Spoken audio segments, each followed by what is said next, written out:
Hello, everybody. Welcome back to the channel. And as you can see, it is a big event. The semi-annual Velociraptor tier list live stream. Now, this is going up as a video recorded later. You guys can see chat right down there in the bottom left corner of the screen. They are going to be chatting. I cannot read anything they are saying. So, for this first video, I'm just going to be going through ranking all the Pokemon that are currently in the game. As you can see here, I'm going to rank every single Pokemon that's currently in the game that are full final evolutions, or middle evolutions that have actually a place in the meta. I wanted to kind of include them as well. And just kind of rank them kind of based on how I'm feeling. Now, a couple disclaimers. Tier lists are a very imperfect way of looking at things. There are a lot of factors to really consider, and on certain teams, things that are up in the S tier, you probably don't need multiple things in the S tier of like the same role. So I really do encourage getting a deeper knowledge of this game and not just taking whatever my tier list is and just catching every Pokemon in the S tier and then being like, oh, am I okay? Because you probably want something from the other tiers as well.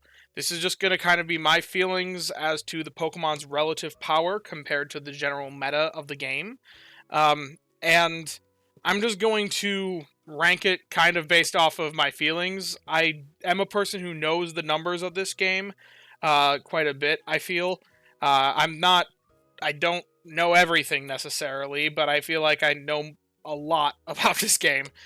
So I hope that just based off of my prior knowledge and I guess landing or also, if you can't tell already, I'm doing a one take for this and not editing this. So if anything comes off weird, that's kind of why. But because this is live streamed. But anyway, yeah. So I'm just gonna get right into it and kind of start placing these Pokemon. I'm gonna try and evaluate them on their own, but sometimes team circumstances can arise because some of these Pokemon only depend upon being on a team and would be weak otherwise. So there's really no. There's a lot of. I'm going to try to be as objective as possible, but there's going to be levels of subjectivity, and some Pokemon are good depending upon your play style and depending upon your level of spending on the game. It can change things. I've had some controversial placings in the past because some people that are free to play rank certain Pokemon higher compared to where I rank them. So that's just all my disclaimers out of the way. I'm coming at this from my perspective and my experience. My perspective is I'm a premium player who checks the game a decent amount, but not a ton. I'd say generally I try to make more balanced teams when really pushing strength. And yeah, that's about where I land. So, getting right into that, I'm just going to start ranking all these Pokemon. And reminder, I cannot see what chat is saying beneath my face. They're there. They're probably making comments. They might be criticizing my placements, but I cannot see their input. Anyway, first Pokemon on the docket, Venusaur. They're just going to go in Dex order, because I think that's the easiest order to choose. Venusaur, generally speaking, honey farmer, can be decent for tomatoes. Very powerful for honey. Currently the best honey farmer in the game. Generally speaking, I'd say most of the Pokemon that are the best of their ingredients probably should fall in either A or B ranking. Just because of how valuable having the best of an ingredient is. Venusaur doesn't have necessarily too much specific synergy with it overall.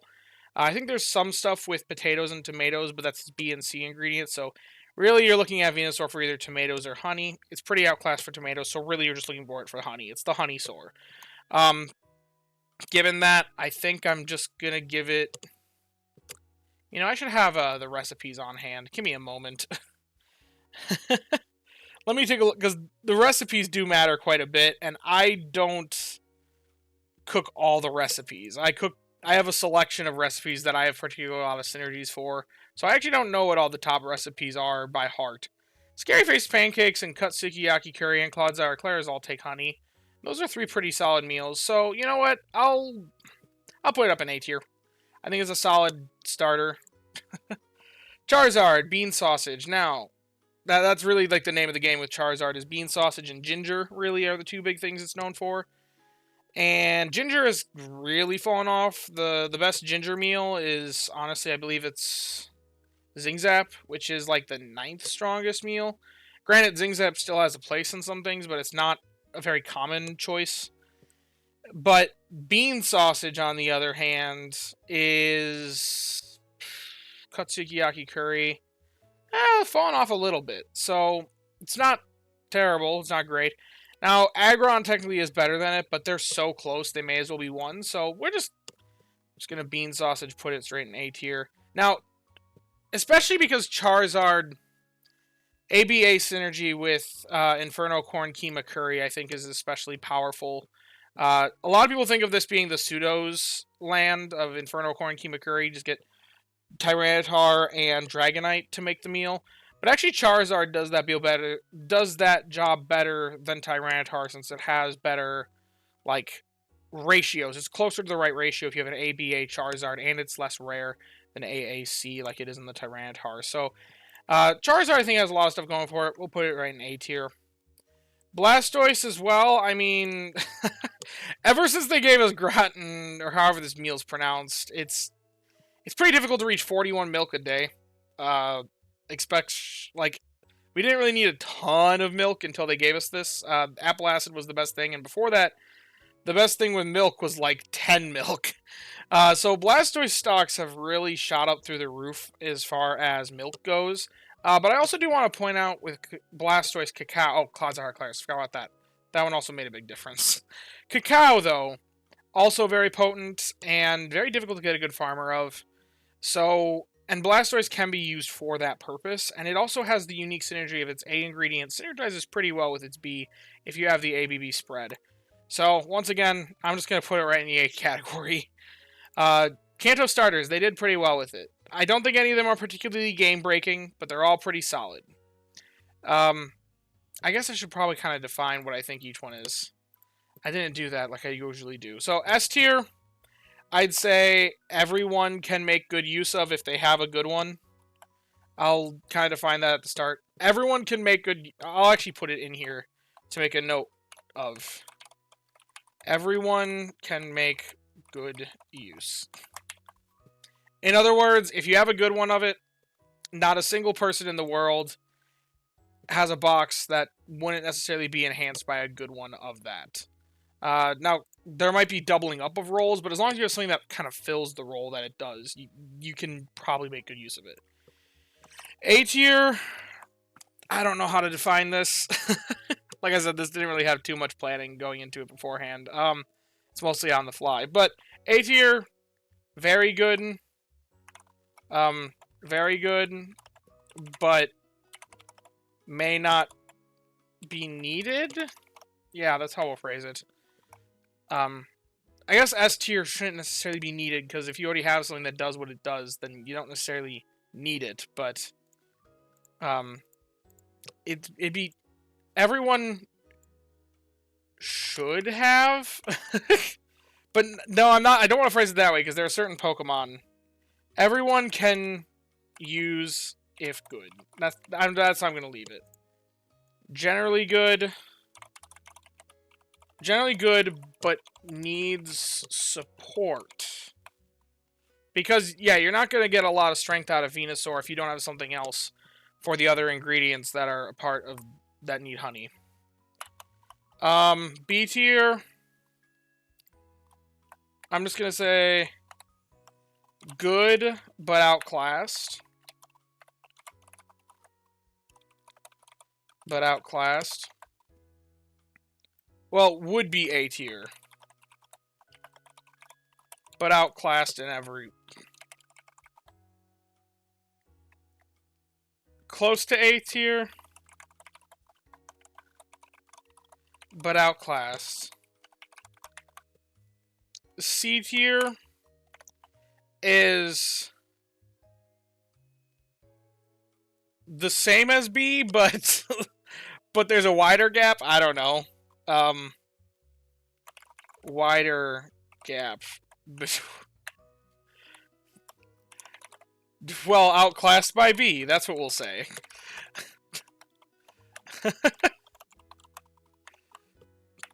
Or, I don't know.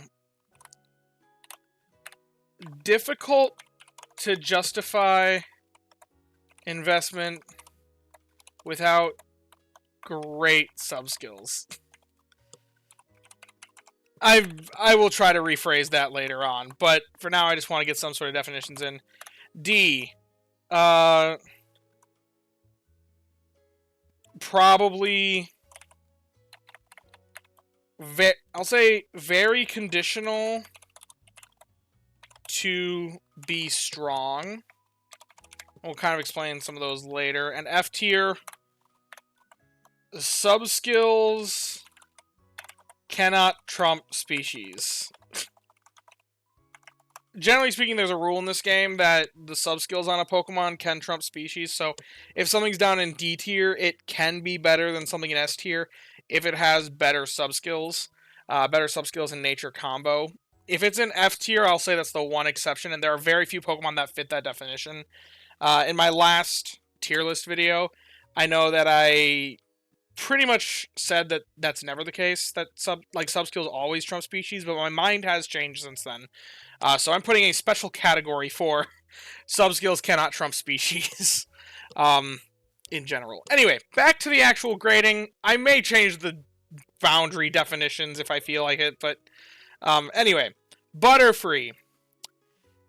B tier, it's okay. I don't know, it's a butterfly, and it farms bug berries for Amber Canyon specifically. It's technically the best, well, it's the second best farmer for berries for Amber Canyon, so that makes it pretty solid in that regard, but it is outclassed, so I'll put it in B.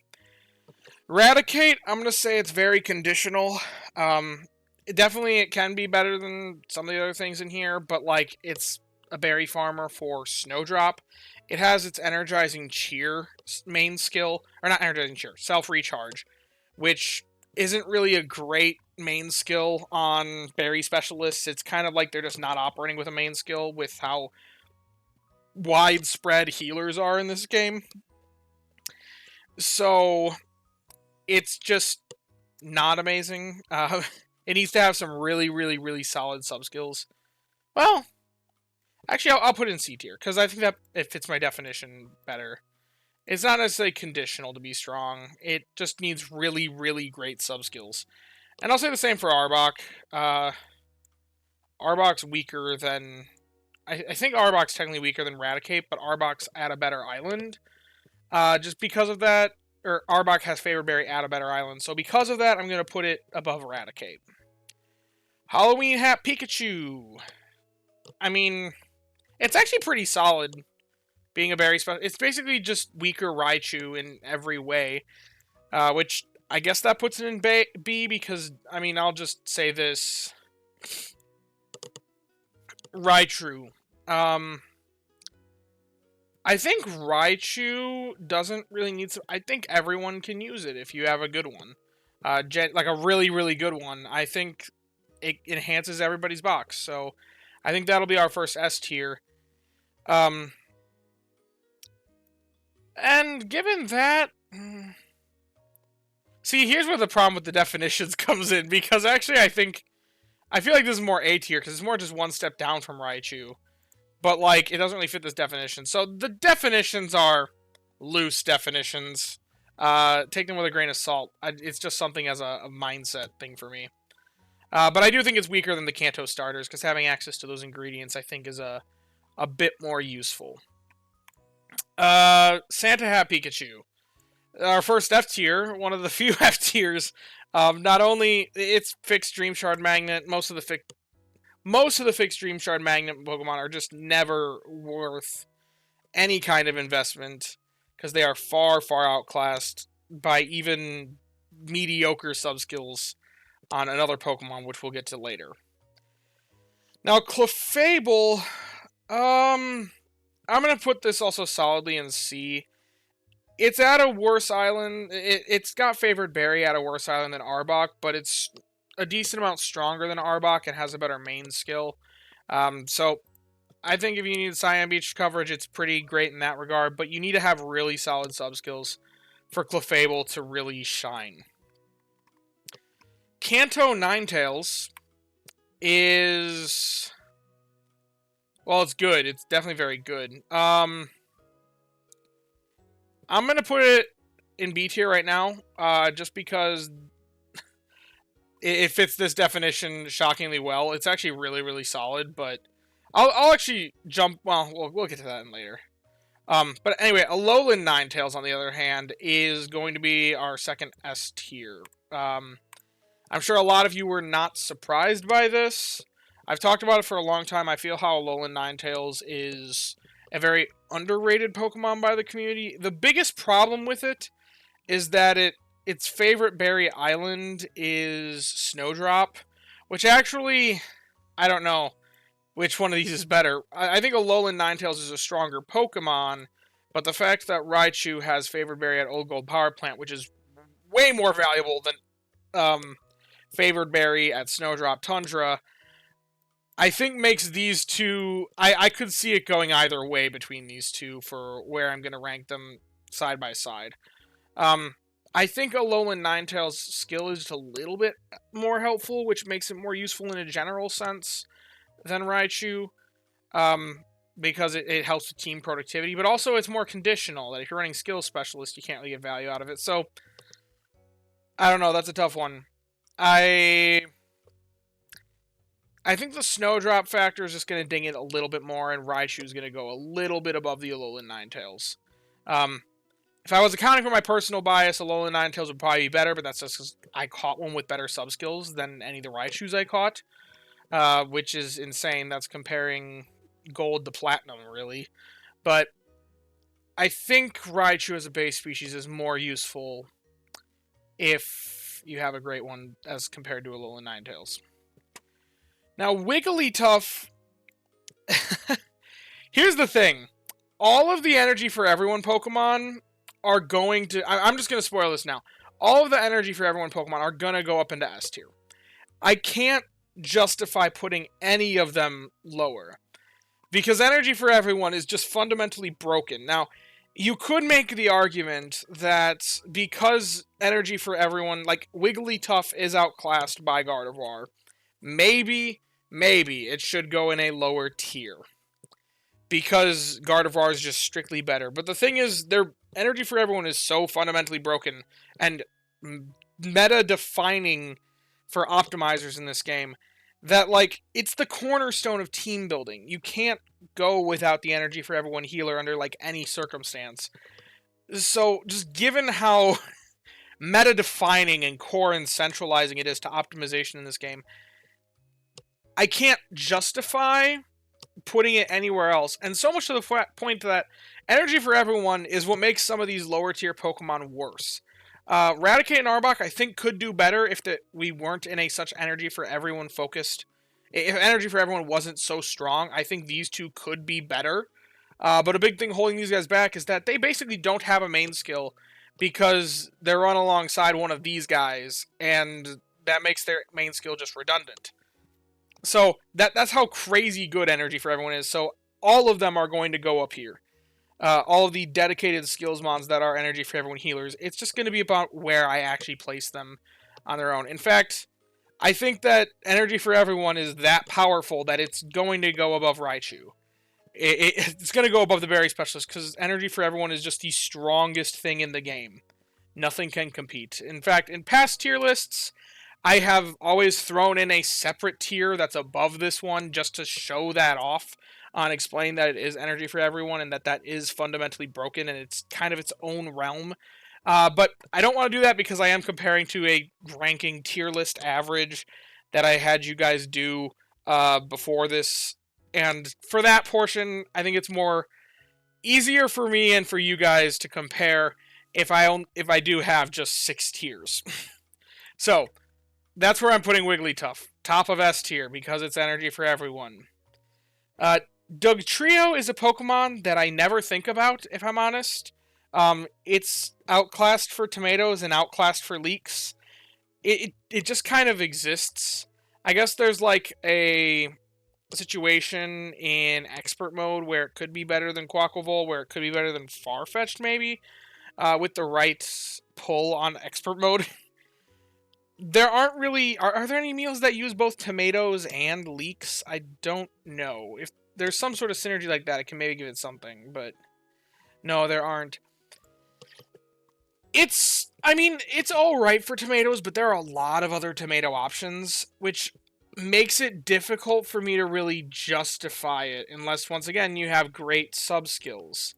I, I do think it is better than these two berry guys, because it actually does have a main skill, and it can produce a lot of tomatoes if you have really great sub-skills. It's just there's a lot of other tomato options that I don't think you need to go for Doug Trio, who has a pretty difficult candy to get, if I'm actually completely honest. Persian. Okay. Okay, I'll actually give it a little bit more discussion than that, but I want to make the bit. So, Persian, I mean, pretty much the same realm as Holiday Hat Pika. In fact, I'll put Persian above it just because it takes one less main skill seed. But that's like the only thing going for it. Both of these are terrible, not deserving of any main skill seeds, not deserving of any attention, candies, whatever. Pika's also worse because it uses your Raichu candy, which could be used for Raichu, who's up here, or Halloween Hat Pika, who's there. Also very random. It is past 10:30. I'm putting my Pokemon to sleep, everybody. I'm a cheater. Okay. Golduck. It doesn't really need support. So the way that I have these tiers defined, honestly, Golduck should go in the top. It's going to be the bottom of S tier, just because of the way that I defined these tiers. Everyone can use it if it's good, absolutely. Yeah, it doesn't really need, I mean, it needs support and energy for everyone, but that energy for everyone's a shoo-in in this game, so generally good, everyone can use it. I do think it is S tier in that regard. I feel like there's going to be a lot of Pokemon in S tier with the way that I define these things. I'm a lot less picky than you guys are in your tier list if you haven't seen this before.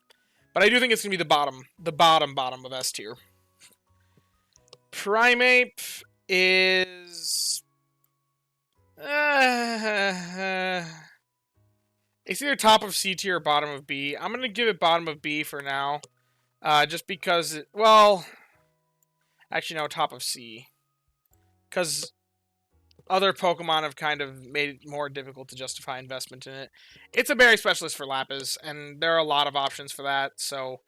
Once again... just difficult, and it's very mid compared to the other options. It definitely is a Pokemon that feels like it needs an evolution. Cough, cough, annihilate soon, please. It feels like a middle stage, if I'm completely honest. And that just makes it very mid. Arcanine... Now, here's where the extra helpful talk comes in. Arcanine's an extra helpful Pokemon. And... extra helpful on a skill specialist is actually not the best. It is one of the few skills that is honestly better on a berry specialist or on an ingredient specialist than on a skill specialist, because it chooses a Pokemon on the team and then procs a forced number of helps, and those helps can produce ingredients or berries. It has 0 chance to produce any skill procs, which...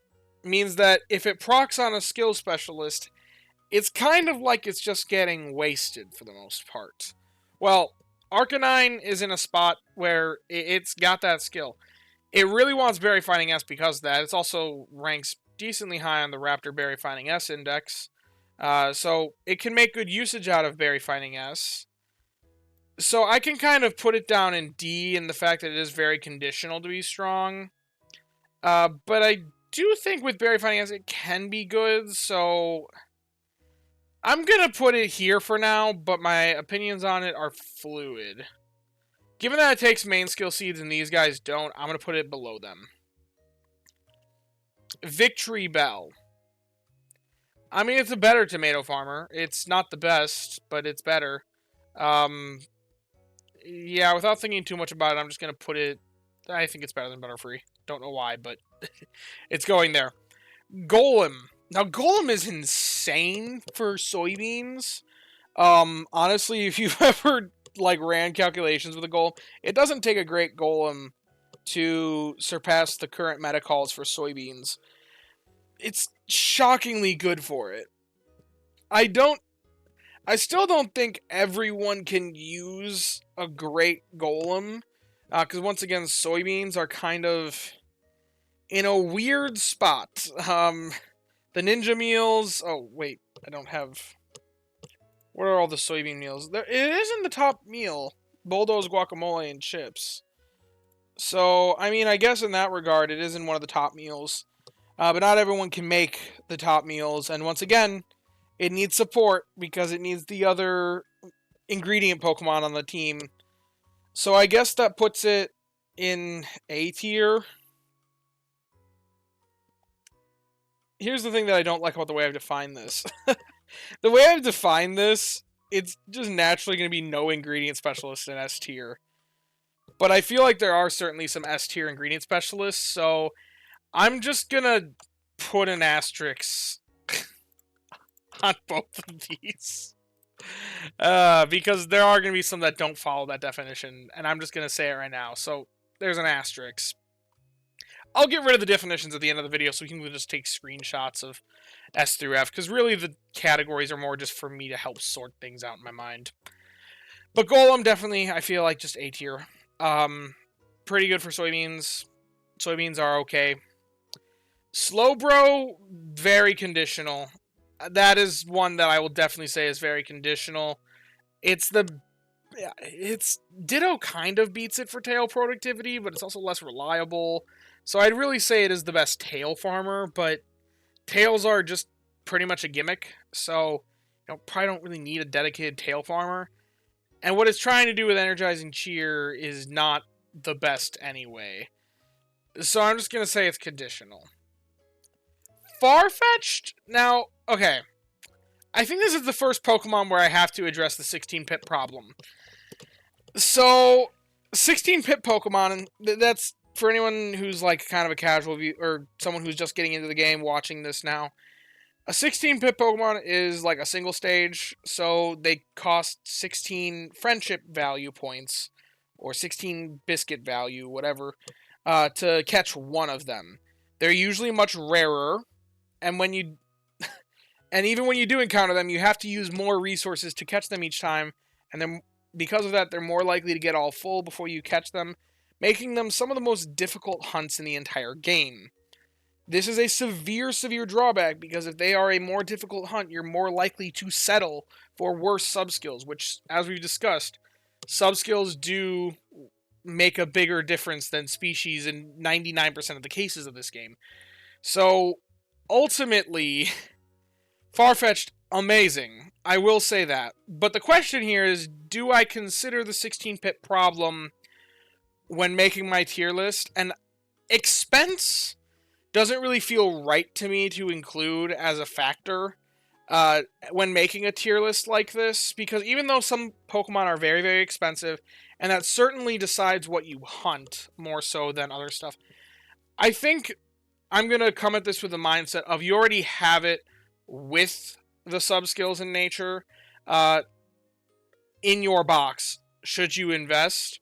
Well, it depends, but I think that's how I'm going to go about it. I'm going to set expense of biscuit expense aside. Seed expense I'll still consider in some situations, as I already kind of have.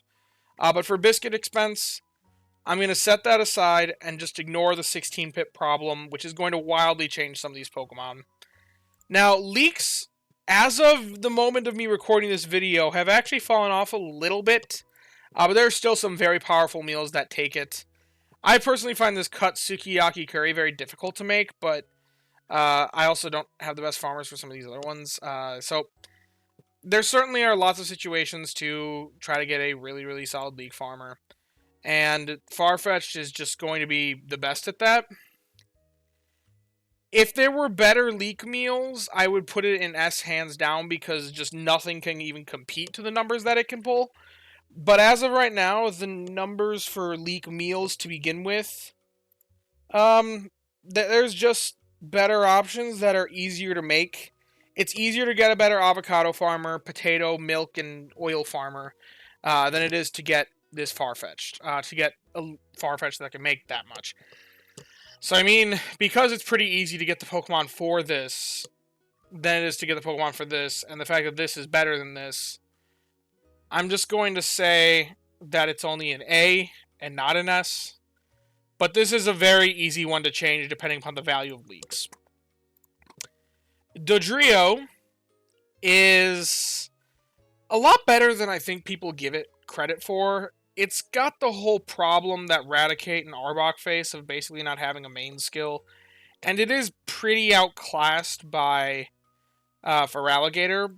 But I think it still is actually pretty solid with how fast it is. And it's especially nice in the early game, since Flying Berries are actually stronger compared to the other berries.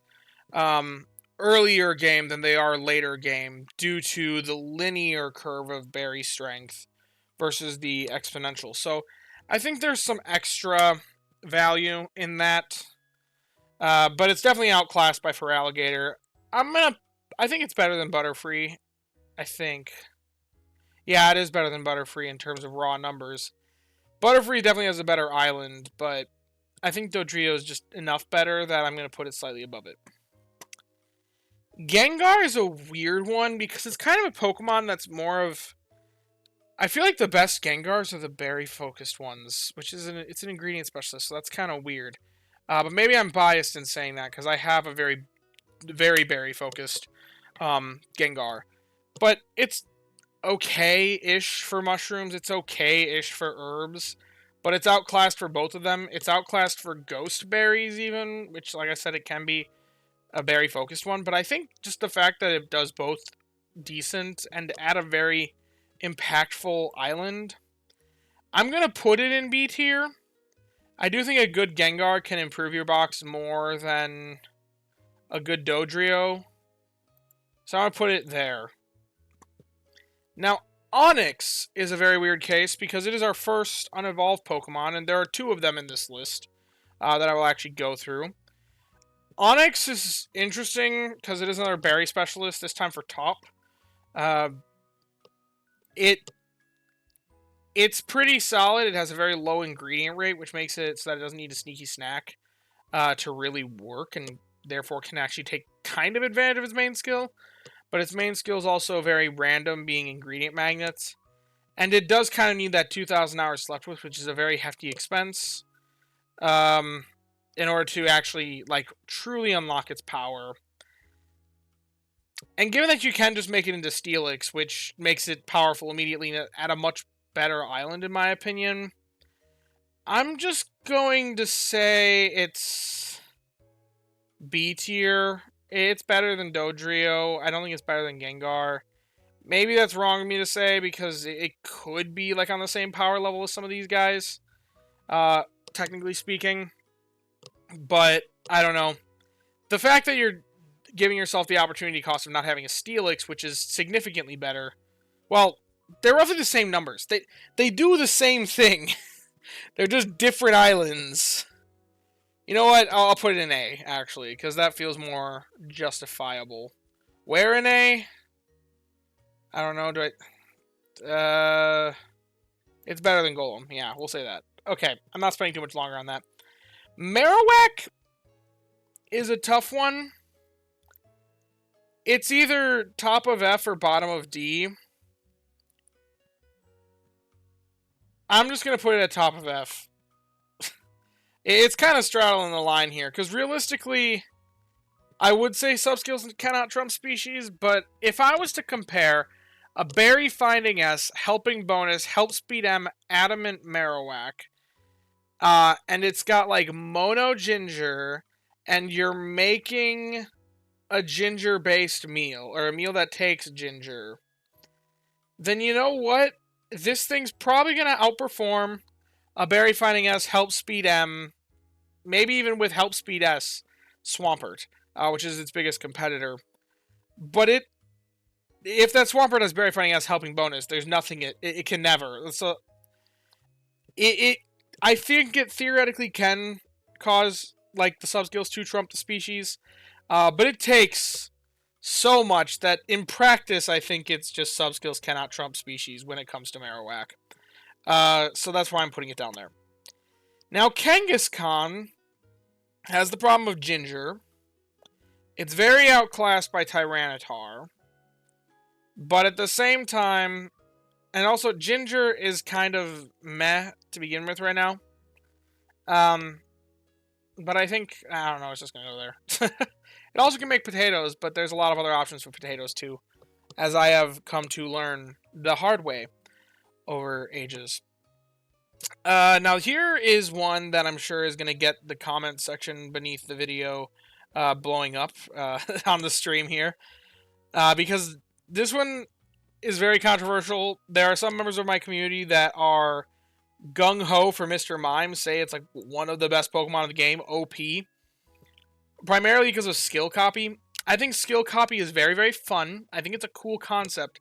But I think it's a cool concept on a skills Pokemon. And the biggest thing that I think holds Mr. Mime back is the fact that it can't double bank skills. It doesn't have that elevated skill trigger rate that skills Pokemon get. It doesn't have more reliable skills through a lower pity proc help count.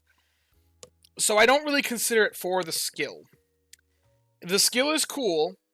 I think that it can be very dopamine, like it can trigger dopamine, but I think it's every time I see somebody raving about Mr. Mime, I'm like, okay, yeah, it procs Dedena's skill, but maybe you could run another Dedena at some day, or you could run another berry specialist that's getting you more consistent output, or I think that there are generally, most situations, you can just run another Pokemon and get better outputs than what the skill copy can provide, since it's not the main focus of Mr. Mime. That's my opinion upon it. But I know there are some people in my community that are die-hard fans of Mr. Mime. But evaluating from an ingredient Pokemon specialist, it's a tomato and potato farmer, which there are literally Victory Bell and it literally have the exact same ingredient list. And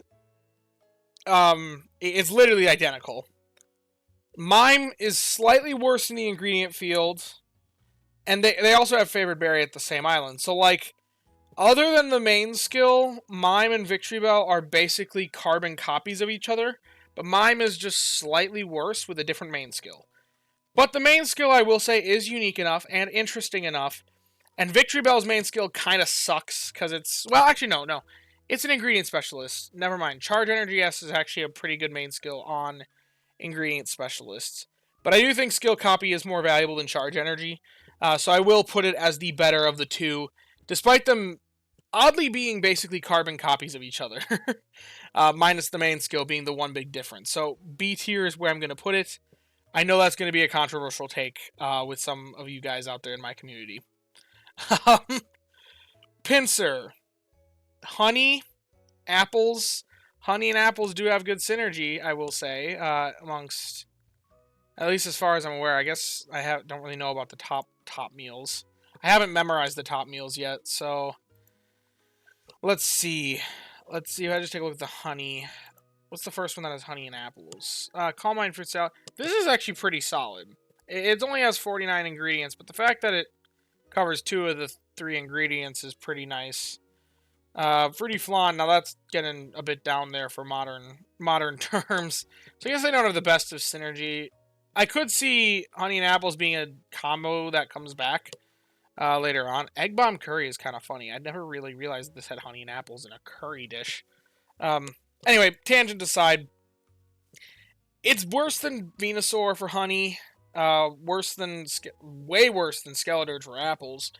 So really the biggest thing going for it is the synergy between them, which there isn't that much anymore, it looks like. So I'm going to kind of put it down in... It's just generally outclassed by other options. I think it's... Yeah, I'll put it better than a Butterfree, worse than a Dodrio. That's where I'm putting it. Ditto! Okay. Now, here's where we get back to the skill copy discussion. Ditto, it procs the skill even less than Mr. Mime. So I don't think the skill is really a consideration here. Additionally, it takes 1 more main skill seed than what Mime takes. It's strictly outclassed for the skill if that's what you're trying to run it for. Then the other regards are for oil, leeks, or tails. Now, tails it is outclassed by Slowbro for, as we discussed. And I think tails are kind of a gimmick anyway. So I really wouldn't consider investing it for that purpose. Oil, on the other hand, now I do like the fact that it has oil and tails, because if you do want to do tails, one of the few meals that takes tails and oil. So it is great for that purpose specifically. However, a leak productivity it's awful for. I'd say it's pretty difficult to justify investment without great... Like, I would need to have some great sub skills on a Ditto for me to think about it. I'm going to put it, I don't know, bottom of a C tier.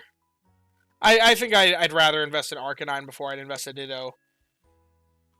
So, and same with Raticate and Arbok. So, yeah, that's where I'm putting it. Holloweevee. The puns there. Halloween Eevee. Halloween Eevee...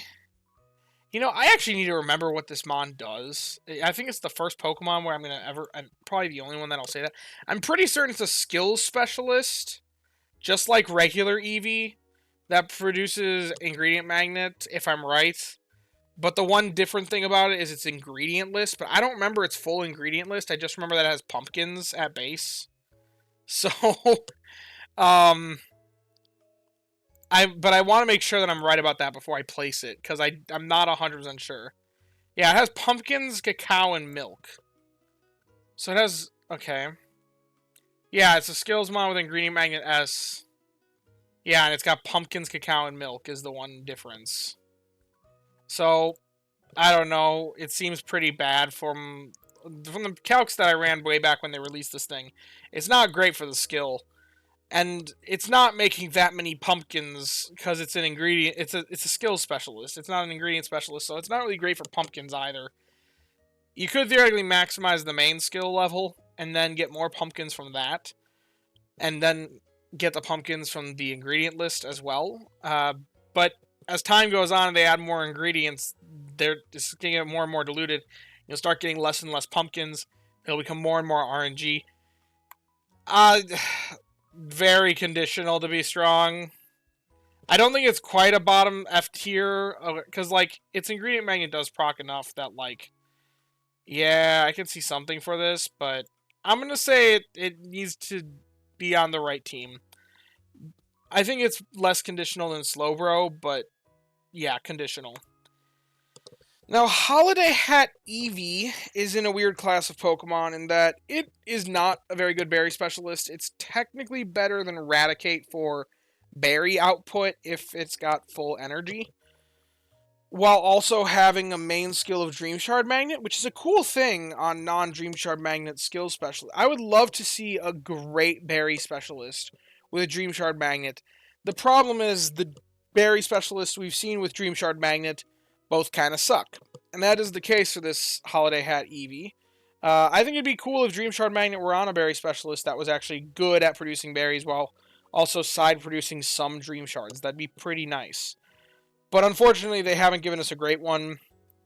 I'm going to put it just above Raticate because they're very similar in berry productivity from what I remember and from the calcs I've ran in the past. Holiday Hat Eevee is slightly better, though, and it has a much better main skill for a berry specialist. So I'm just going to put it like right there as if they were basically carbon copies of each other. Okay, now Vaporeon. Vaporeon is... It's just random ingredients.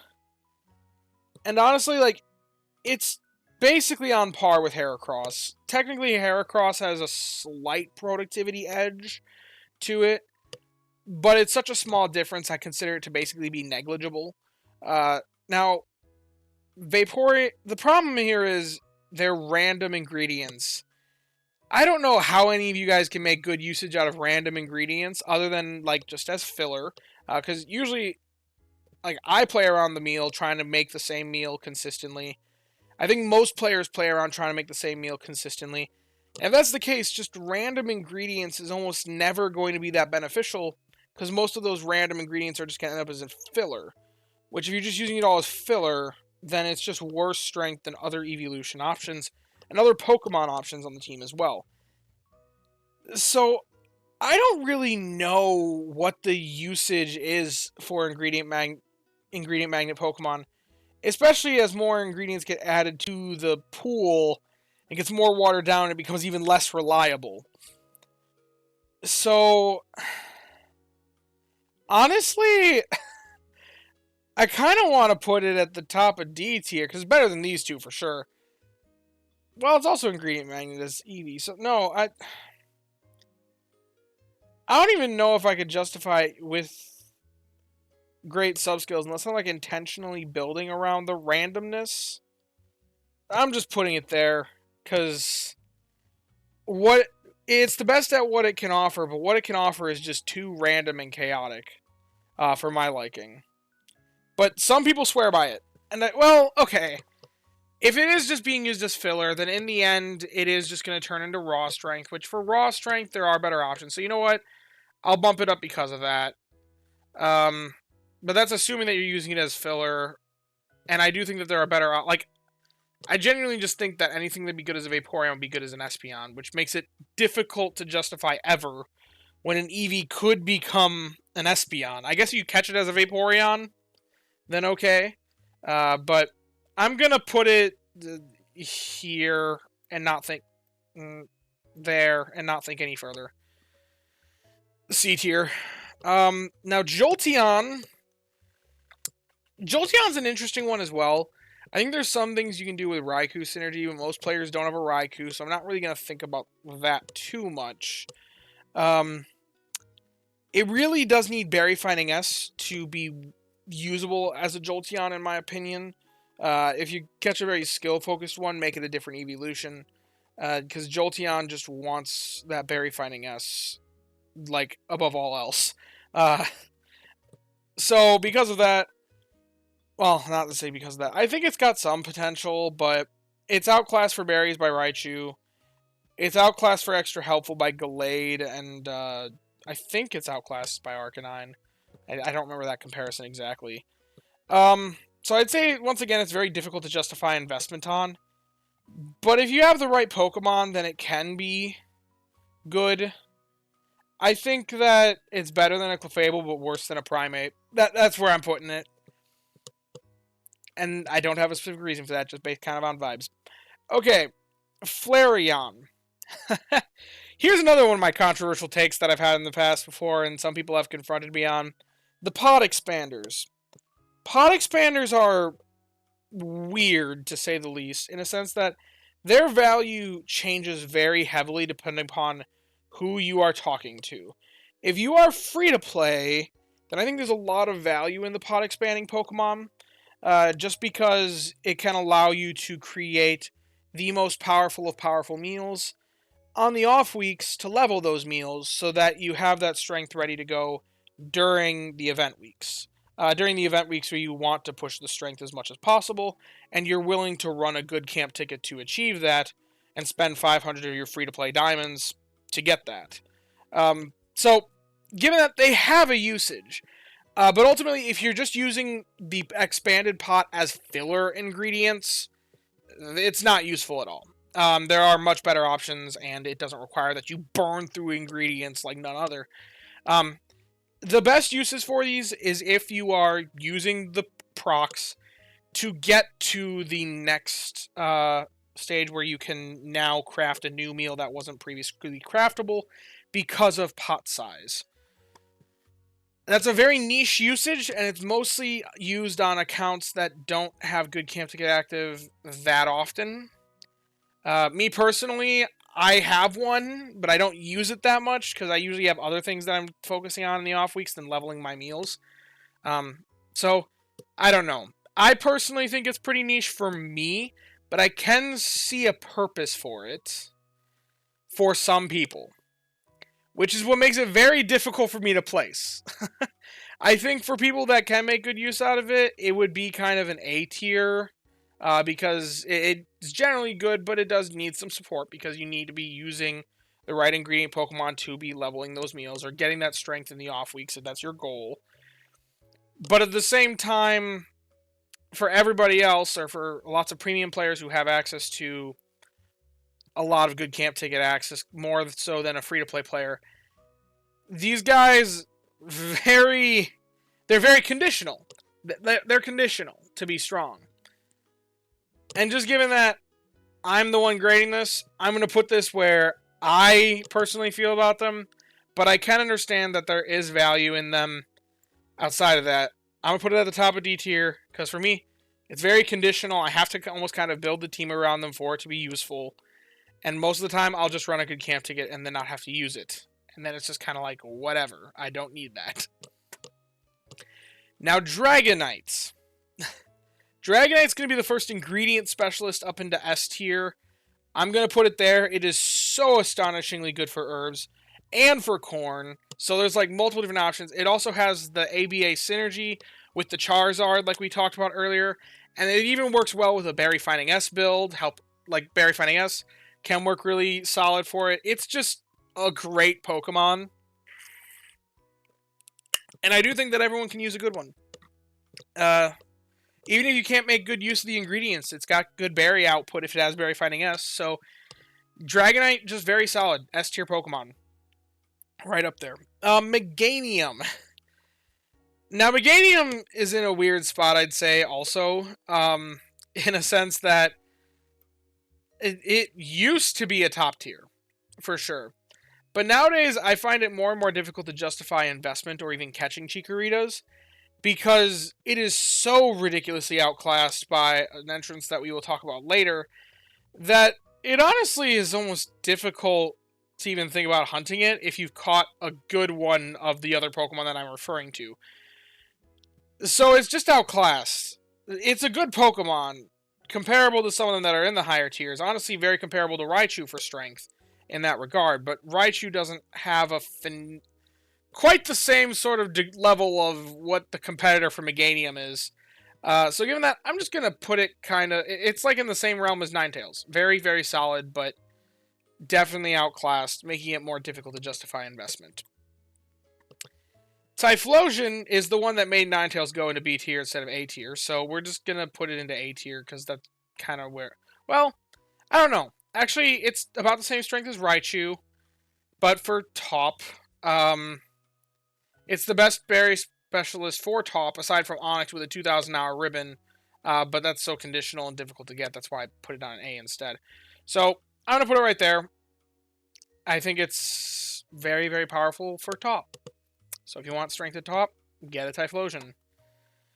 For Ralligator, also in the same sort of realm, I'm actually going to put it below Golduck, just because I think the extra value at Science specifically is less valuable than the general strength everywhere.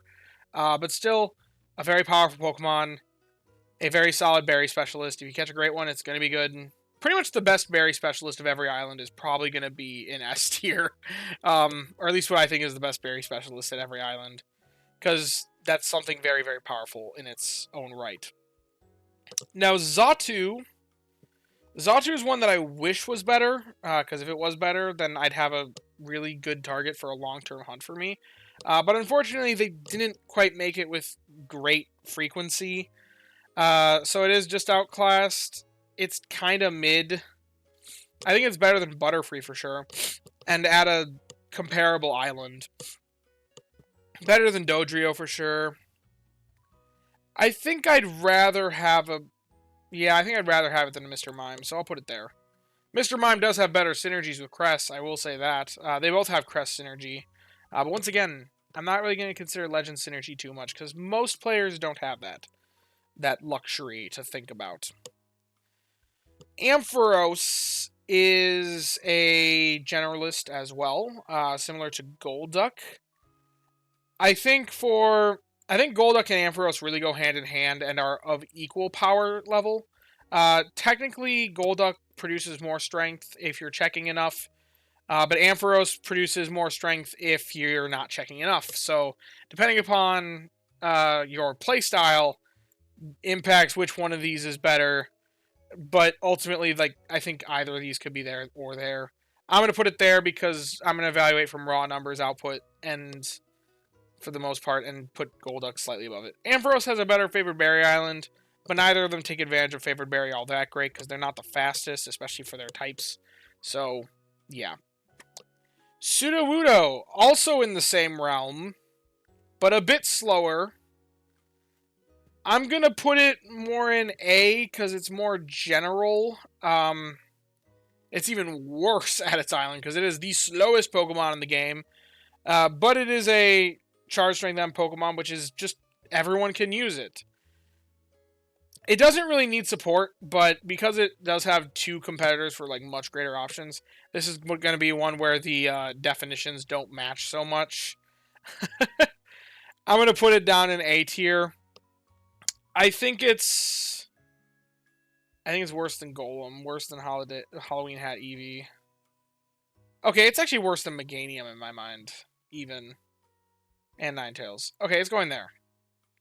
Yeah, that feels about right. Yeah.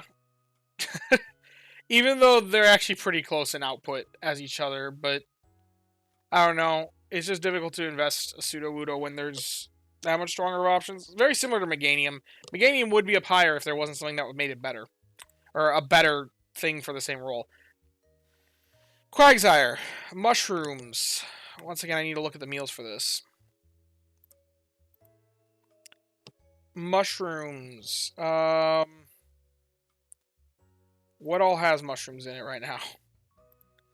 Now, I will say it is outclassed at this point by Spiritomb.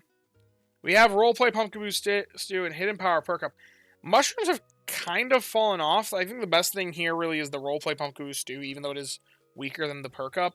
But the Perk Up is good camp ticket weeks only or when using a pot expander. Whereas Roleplay Pumpkaboo Stew you can make without a pot expander at all if you're at a late enough point in the game. And I think that that's a bit more valuable, but it also does require you to have a pumpkin farmer. The other ones are not that difficult to get, though. So, I don't know. I think this is a... I'm going to put it in B tier, but a little bit higher in B tier, because I think the mushrooms are a bit more valuable. I'm going to put it there. Once again, that's more of just a vibes-based decision, honestly. Espeon is almost exactly the same as Sudowoodo, but I think it's got slightly more late-game viability just because it's faster, so it does make more berries. And Sudowoodo relies more on the skill. Whereas the skill doesn't have scaling past skill level 7, but berries do. So I think Espeon in the end is going to be better in the long run than Sudowoodo is. But once again, these two are kind of the same, kind of how Golduck and Ampharos are.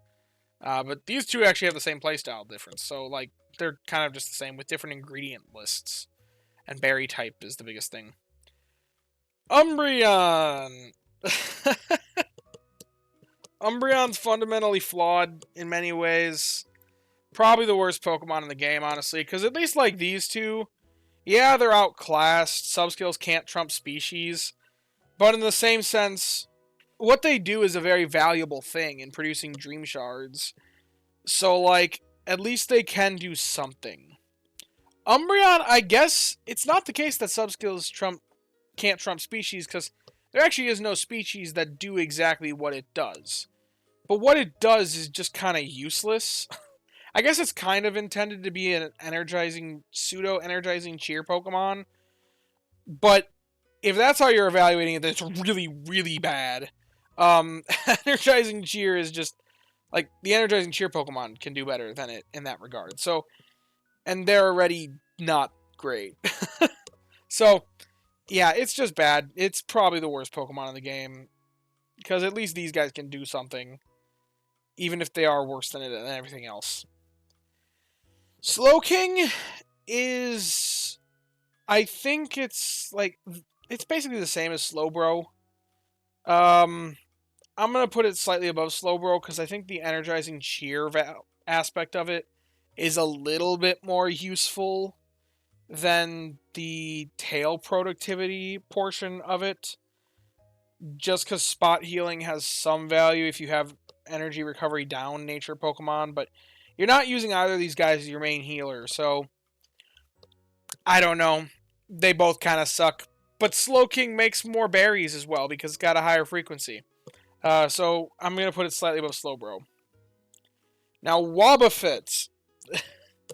Here's the thing about Wobbuffet. A lot of people think Wobbuffet is terrible. And here's the thing. It is bad. Don't get me wrong. It's energizing cheer, which, once again, in an energy for everyone dominated meta, energizing cheer just doesn't have a place. But energizing cheer actually is, in my experience with the sleepers, it's a balanced skill. But it's a balanced skill that's in competition with an overpowered broken skill, which is energy for everyone. Which means that this guy actually produces about the same amount as the other energizing cheer Pokemon. I think he gets a really bad rap because in the past it was worse than the other energizing cheer Pokemon, and too many people remember that and then just think Wobbuffet bad, Wobbuffet bad, Wobbuffet bad. But realistically, it has actually improved quite a bit to be about on par with the other energizing cheer Pokemon. The problem is energizing cheer sucks. So I'm actually going to put it in D tier because it can provide some value better than Umbreon, significantly better than Umbreon, and about on par with Slowking and Slowbro. But these two do have tails, which is a neat gimmick, whereas Wobbuffet doesn't have that, so I'll put it at the bottom of D tier. Now, Steelix is one that, honestly, it's about the same as Raichu, honestly, but with a slightly worse main skill that's less likely to proc. So, I feel like, even though I have no experience using it, given how the numbers run, I feel like I have to put it up in, like, the same realm as Raichu, because they're actually very, very comparable. Now, realistically, you're probably gonna invest the Raichu over the Steelix, because Pichu is stinking almost everywhere. Pikachu is like everywhere as well. It's the mascot of the game, or not this game, but the franchise. And because of that, they put it at a lot of places in this game. Meanwhile, Onix is very difficult to encounter and truly hunt because of the 16-pip problem. If I was accounting for 16-pip problem, these two would probably be significantly lower here. But given that I'm not accounting for that, I feel like I can't put it any higher than I feel like I have to put it right side by side with Raichu, because they have about the same productivity output. So that's where we're putting it. Now, Heracross is the same problem as Vaporeon, but they're basically the same. I'm gonna put Heracross slightly higher just because, I don't know, it's got a better favored berry. Sure, we'll go with that. They're practically the same, though. These two, once again, could be interchangeable. In terms of, like, either spot works for it. Now, Delibird's a weird one. It's got a very... Once again, it's got a very cool main skill. I like Present. I like the fact that it has a chance to give you candies. It's our only way to generate candies outside of... It's our least RNG way to generate candies outside of, like, mission rewards, giving us handy candies and whatnot. It's a way to actually influence the candy output that you get. The problem is, the skill is so rare that it's not really worth running for the skill, because it's not a skill specialist. But it's cool. I like it. But it's not good enough to really consider, in my opinion. Which means you have to consider it for eggs and apples, which... There are better options for eggs and for apples, but it is okay at producing the eggs, but it's not great. It's very similar to Pinsir, I'd say, in that regard. In fact, I think it's actually pretty similar to Pinsir for the apples, too. So we're just gonna put it there. I think eggs and honey are honestly in very similar meals. So... similar strength meals. See, a lot of the top meals that take eggs also take honey. So they're like right hand in hand, honestly. Okay, now Houndoom. Houndoom is another Pokemon that I've always thought, or I've thought for a while, is a bit underrated by the community. The biggest problem with Houndoom is that it's a berry specialist that kind of needs main skill seeds. So that makes it difficult to justify investment because it's requiring both levels and main skill seeds because it gets a decent amount from both parts. So it's a lot more expensive in the candy and main skill seed department.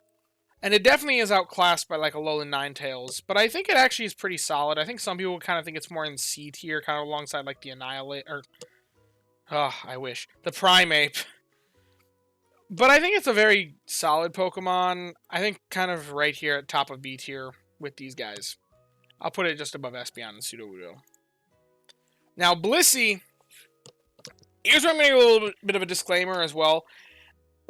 Some of you guys wanted me to include Chansey in the tier list, and the big reason why I didn't is because even though it does actually have a role in the meta, kind of like Onix does, as an unevolved Pokemon, it and Blissey do the same thing. They fill the same role, and to similar levels of productivity.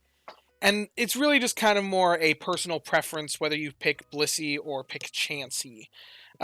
So there are other things to go about that, but they do the same thing. So wherever you see Blissey on this list is where Chansey would be also. They'd be side by side, basically the same Pokemon in this game, just with slightly different investment costs. So Blissey being an egg farmer, a much better egg farmer, I don't think it's game breaking. It is energy for everyone, but the energy for everyone is so rare that you're going to need another energy for everyone Pokemon, which kind of actually makes it useless, unless you're running it like with Cresselia, which also provides healing, but is weaker at healing. Like, Cresselia and Blissey have an odd synergy with each other. But if you're running it with a more traditional healer, then Blissey its energy for everyone procs is practically useless other than making it more reliable. But it does produce eggs in great amounts. Eggs are very good, as we were previously discussing. Similar to the honey of Venusaur. Also, I just realized I should have put the milk on Blastoise I think is more valuable than the honey on Venusaur. But I think the eggs, well, where are eggs and sausage? Here's where I need to reevaluate, like, okay, what's in what meal, because I have not stayed on top of the top meals. Yeah, see, sausage isn't in any of the top meals. So, given that eggs are, I'll put it above a Charizard. But those guys, I think, more valuable. Venusaur and Blissey are probably pretty similar. I'll put them there. Now, we're getting to the dogs. The legendary or beasts. They're technically not dogs, because they're technically modeled after like a dog and a cat. So, yeah. Raichu. Now, these ones... Okay, if you're able to build a team around them, then at their island, they are amazing, but it does take a lot to build an entire team around them. Raichu, I think, has the best setup for general usage because it has an energy for everyone partner, whereas the other two do not. So you either have to sacrifice the 5th, like, matching berry type Pokemon, or you have to not, or like to get energy for everyone, or you have to not run energy for everyone, which both of those are severe drawbacks on these hyper-focused on the Beasts teams. So, given that, I'm going to put, like, Raiku's probably the best of the 3 for that purpose. As far as berry bombing goes, I think Suicune's kind of the best, just because it's the strongest berry, so it can build up on a Feraligatr instead of building up on a Raichu, which the berry bomb from a Raichu is going to be weaker than the berry bomb of a Feraligatr, because water berry is a stronger type berry. So, there's that aspect as well to consider. So, it depends on what you're doing with them, but they're very difficult to use. I'll just say B. They're not really outclassed, but you really have to build around them. When you do build around them, they can be very powerful, but it's difficult to do. It's either that or... Yeah, I'm just going to put it in B tier and not think much further. I think Raichu is better than Suicune, which is better than Entei. What is Entei? I've got to think about, like, the partners that Entei has. Entei, I think, is better because it's better for berry bombing because it has a partner that has extra helpful. Suicune does not. There's no water type extra helpful Pokemon. And an extra helpful Pokemon can be a nice partner for berry bomb building. So I think Entei is a little bit better than Suicune, but Raikou has both. It has Jolteon and it has Pawmot. So, meanwhile, Entei has Arcanine, and Suicune has neither. technically has the slow twins for healing, but that's the slow twins. So we're just gonna leave it there. Tyranitar, very powerful for Ginger, very powerful for soybeans. But we kind of discussed the soybean and ginger problem with these guys up here. But it produces a lot of it. Like, a lot of either one, whichever one it ends up being. So, I think it's making just so many ingredients that, like, I'm going to put it above them. I think a Farfetch can be better, because the leeks are just more, like, higher value ingredients versus higher quantity of ingredients. So I'm going to put him there. Yeah, that feels about right. Now, Sceptile. If any Pokemon is going to beat out any of the Energy for Everyone Pokemon without having Energy for Everyone, it is Sceptile. The question is, do I think it really is that good? You know what? It's either here or here. Like, you know what? I think Sceptile's better than Wigglytuff. I'll say it. Wigglytuff, yeah, Energy for Everyone's insane. I'd have to run more calculations to really justify that selection, to see if a good Sceptile is truly better than running no energy, like, truly better than running a Wigglytuff. If, like, the 5th team slot had to be either or. I don't know which one would actually turn out on top, but Sceptile is just insane. It's a great generalist and a crazy good berry specialist for Lapis Lakeside, despite not even being a berry specialist. It's a skill specialist. But the fact that it's a skill specialist that with Berry Finding S outperforms Meganium for grass berries, when you don't even put any skill seeds into it, it produces more strength at Lapis. That is how insane Sceptile is. Which is what makes it, like, just nuts, because then you put main skill seeds into it and it gets even crazier. It is just the best generalist in the game. It is the best berry specialist in the game, and nothing even competes with it for that title. Like, nothing even comes close. It is in its own realm of berry specialist. So, I guess I will put it slightly above Wigglytuff. Blaziken is very mid. It's better than Primate, technically. It's got a worse main skill, but it's better than it for the berry productivity alone, so I don't know. It's better than Dodrio. It's got a better island than Dodrio as well. So, I don't know. The dogs feel better than it. Or the beasts feel better than it. So, I'm just, based on vibes, just putting it there. Now, Swampert. Swampert's also a very, very powerful Pokemon. In fact, I'm actually just going to put it there. Because even though it's not the best for berries like some of these other ones are, Typhlosion is actually better for it at its island, with Fire-type berries versus the Ground-type berries of Swampert. But Tasty Chance is just another kind of... Tasty Chance is a lot more balanced than Energy for Everyone because, I mean, they both have diminishing returns problems, but either way, Tasty Chance is also very potent, and unlike with the Blissey comparison, you only really need one proc of Tasty Chance to get a boatload of value. Meanwhile, with Energy for Everyone, you want at least, like, reliably keeping things topped off. But one proc of Tasty Chance makes a massive difference. So that's where, like, just having the main skill makes it significantly better. If you're cooking focused, it's a berry specialist that has that. It's powerful. And I think the Tasty Chance it can provide is more powerful than the extra berry strength that some of these other guys can provide. Gardevoir at S tier. Like, it's the best healer. We already talked about how powerful Energy for Everyone is. Even though Sceptile is insane, you can't really compete with Gardevoir. Gardevoir is incredibly centralizing in this game. Vigoroth is our only other unevolved Pokemon in this video. It is... honestly, it's like right alongside Raticate and Holiday Hat Eevee, I'd say. Oh, whoops. Did not mean to put it there. I think it's better than them. It does take the 2,000-hour ribbon, but it also actually, like, has a significant main skill that makes an impact to Snorlax strength, which is really what you're going for with a berry specialist, and it does that job okay. So, you know what? It's a little bit better. I'm going to put it...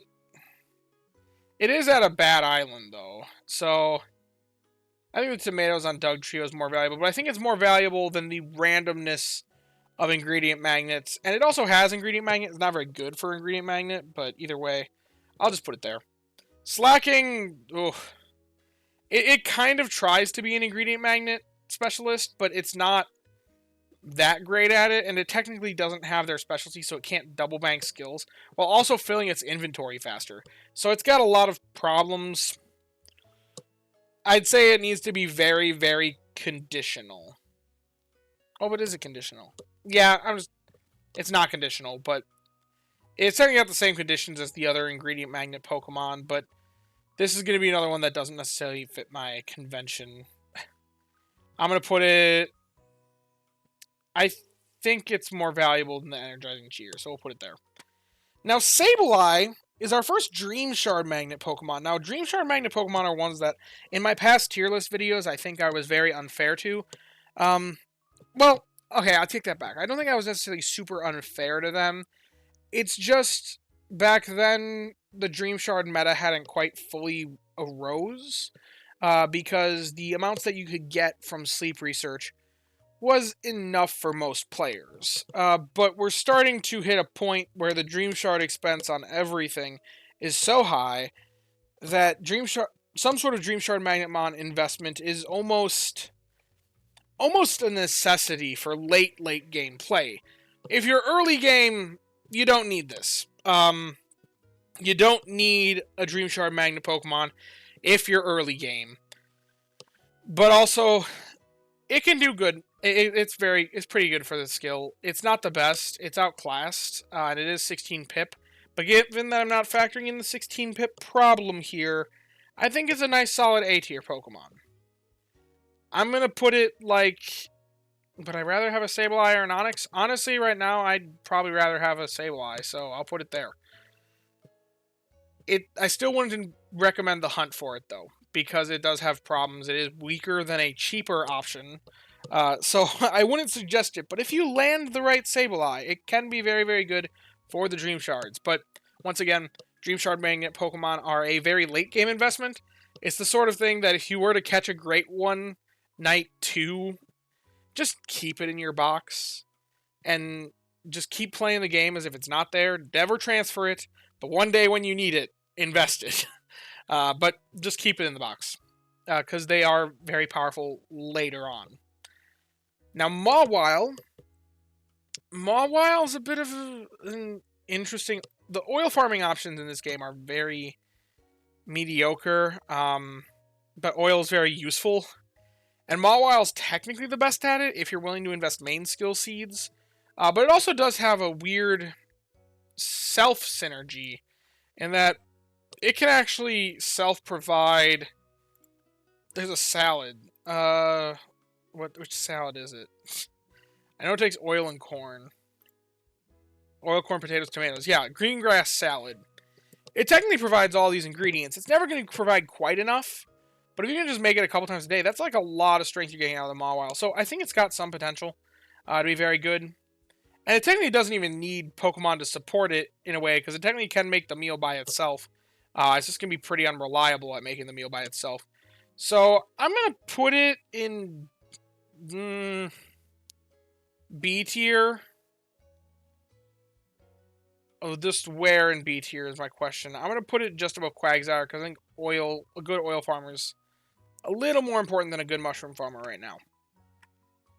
Now, Aggron is basically just slightly better Charizard, but also has Coffee, and Coffee's more useful, so I would put it right next to Charizard, but also Coffee, I think, bumps it up a little bit more. Yeah, we'll put it there.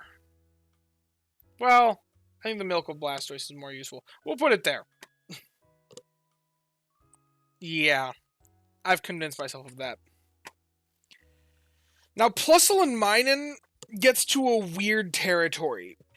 Because, okay, my thoughts as far as Plusle and Minun go, Plusle is very, very powerful, potentially. It's got a very high potential coffee output. However, it needs to be paired with another plus or minus Pokemon, which means one of 3 potential things. 1, you have to run it with a minus Pokemon.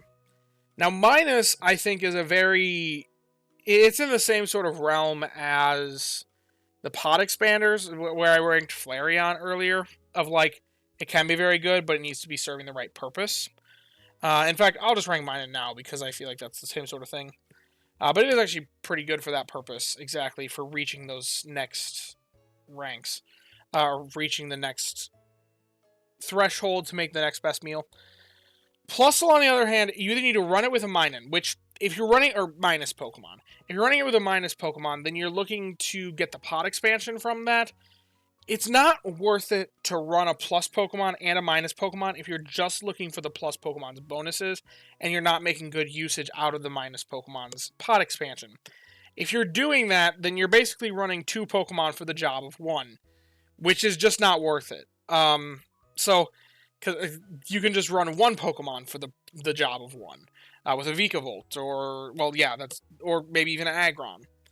However, if you're running it alongside a Toxtricity amped, then you get coffee and milk. Now, there are some meals that take coffee and milk, particularly the Clodsire Eclairs, and they can actually make a nice power pair almost to really, really crank out the coffee and milk requirements of Clodsire Eclairs.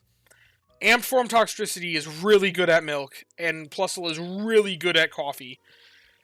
The problem is, you're kind of locking yourself into that meal, or the early bird coffee jelly, or the mold breaker corn tiramisu. There's actually a lot of things with coffee and milk. That's probably intentional by the devs, honestly. But yeah, you're kind of locking yourself into one of those meals, which can work. I think there are some neat and unique team creative solutions that work around having that sort of thing, that sort of synergy. But really, Plusle's best partner is another Plusle. Because in that circumstance, you can use it on anything that needs coffee. You run 2 Plusles, get as much coffee as you possibly can, like get the coffee that you need, and then swap them both off. Because then, instead of getting 1 for the price of 2, you're now getting 2 for the price of 2. It just means that you're rotating them off faster than what you would have with a 1 Pokemon solution. The problem here is that requires that you invest 2 Plusles, or 2 amped form Toxtricities. I think there's potential to be very, very powerful there, but that is a very whale-ish strategy, a very high expense strategy. So Plusle, I don't think really... Like, it's very powerful, it's got potential, but you need to have 2 of them in order to make the best usage out of it. So, that makes it very difficult to me to justify investment. So I'm just going to put it in C tier. Now, where I'm putting it within the tier, I don't know. I think the berry specialists are a little bit better. I think I'd rather... It's better than Ditto. That's where I'm putting it. And, yeah. I'll just take this guy and put him there as well, because that's kind of... I have all the same things that I said about Plusle can be said the same way for Amp Form Toxtricity. And this guy's slightly better than mine, and so we'll put him there in, like, the same realm. There's my ranking of all the plus and minus Pokemon. Now, Swalot. Swalot is going to be in S tier, because all the same... Swalot is the 5-pip option that outranks Sableye. Best Dream Shard farmer in the game, and in my opinion, one of my new player tips is, when you're early game and Gulpins are there, just toss a couple biscuits at them, because it'd probably be a good idea to get at least one good one, to try to carry into the late game for when you actually need it. But right now you probably won't need it, but the problem is Gulpin doesn't spawn at any of the late game islands, so it's probably best to try and catch it earlier on for investment later on, because, man, once you are late game, Dream Shards become a chokehold, and you want to have as many Dream Shards as possible, and yeah, I think most people should probably, like, if you're late game play, late game play, we're talking, you have level 60 plus Pokemon, it's probably going to have multiple good Swallots. Me personally, I am aiming to eventually have 4 invested. Maybe 2 Swallots and 2 Sableyes if I can catch them, but we'll see what I catch first. Maybe they'll release a new Dream Shard Magnet Pokemon later on, but I want to have a full team of 4, because I can see value in that. So, I'm putting him there. Well, as for where I actually rank him amongst them, honestly, it's such a pivotal thing late game. I'm actually gonna put him. I don't know. I think the strength of these berry specialists is it's difficult to say, because I want to get the strength in line first, and I think the berry specialists really help accomplish that. So do ingredient specialists too, but ingredient specialists depend upon each other to also be powerful. No single ingredient specialist is going to carry strength on its own. So I'm going to put him there, because I think these top berry specialists really do shine a bit more than Swalot does, but Swalot is what makes it so that these guys can shine. Because you need the strength, the shards from Swalot to level these guys to make them amazing. So, yeah, I'm just going to put him there. Now, Flygon. Avocados. Avocados are like the new and hip thing. Very, very potent. As of right now, honestly, as of right now, it's probably S tier, if we're completely honest. Just because only 2 of the top meals. I guess pumpkins are in the other one. Because of when I'm releasing this, it is an S tier, because it is the best and you don't need skill seeds to invest option for, avocados, which, if you're an ingredient-focused player, that's just a need. If you're the type of ingredient-focused player that is looking to just use the avocados, I guess not everyone can make great usage out of a Flygon, but at the same time, it's going to kind of break the mold here because avocados are just that good. Now, there is another option for avocados, but it's got problems, and we'll get to that later when we get into Gen 5. But as of right now, I think a good Flygon's impact is probably going to be more impactful. Well, it depends on if you're more ingredient-focused or more berry-focused. I'm going to put it right there. Once again, that's more of a vibes-based decision. But anyway, Altaria. It's better than Arbok, and at the same island. I don't think it's better than Clefable in strength terms, but it's at a better island, so I'll put it there. Jolteon can provide berry strength at Old Gold Power Plant, which I think is pretty valuable, and I don't know how the Jolteon Altaria comparison is for berry strength. That'd be an interesting one to do. I'll do that later off camera, or later in the stream maybe. I don't know. I don't know what that comparison looks like. If Jolteon can make more berry strength, then this is where it should be. But I don't want this stream to be running Rain on X Sims to compare everything all night, so I'm banning myself from actually checking that. Now, Banette. Banette's very mediocre. I think of it very similarly to Primeape, of they just gave it rough stats. It is slightly better than Primeape, and they're at similarly valuable islands for strength, for where you want to push strength and how valuable it is to have favorite berry there. I think of these very similarly, so I'm just going to put them right next to each other. Banette, I think, is a little bit better with being at a slightly better island. Old Gold Power Plant, I think, is more valuable than Lapis. And also, it is slightly better in strength output as well. I know that, just from running Sleepers comparisons. But, anyway. Absol. Cacao Apple. It's actually not that great for Apple, because it runs into lots of inventory issues. Cacao, it's technically the best in the game, but this is another situation very similar to the ingredient magnet, the 2 ingredient magnet skill specialists. Halloween Eevee. It's so close in the comparison that it may as well just be negligible. So I think Cacao is a pretty solid ingredient, and Once again, if we're ignoring the 16-pip problem, it's practically the same as the alternative option for Cacao. So I think they're both just going to kind of be up in A tier. So I guess that I'll just pull it up. That other one's Clodsire. Now, Clodsire is terrible for coffee, so I'm not really considering that. Now, as for where does Cacao rank in terms of value of the ingredient, like how valuable the ingredient is across meals? It's kind of fallen a little bit lately. I will say that, not being any of the avocado meals. So I will move both of these guys down a little bit, but this is very, very easy to change if they're to release a stronger cacao meal, which is honestly pretty likely, given that this is made about a month before Valentine's Day. Usually Valentine's Day they introduce a new dessert, and I think that dessert usually contains cacaos, so we'll see. These guys' viability might skyrocket here in a month. Now, Wreath Sceptile is a huge exception, because you'll notice that a lot of the event Pokemon are like down in these bottom tiers. Halloween Hat Eevee or Pikachu is kind of an exception, but Wreath Sceptile is interestingly very, very good. I talked about how valuable Tasty Chance is on Swampert. It's kind of right in that same realm. Because it's a Tasty Chance skills mon. I don't know why they made a stinking Sceptile with a wreath on its head actually very meta relevant in this game. But Tasty Chance S is a very potent main skill. Very similarly powerful to Energy for Everyone, but not quite as meta defining. So it's just going to go up there.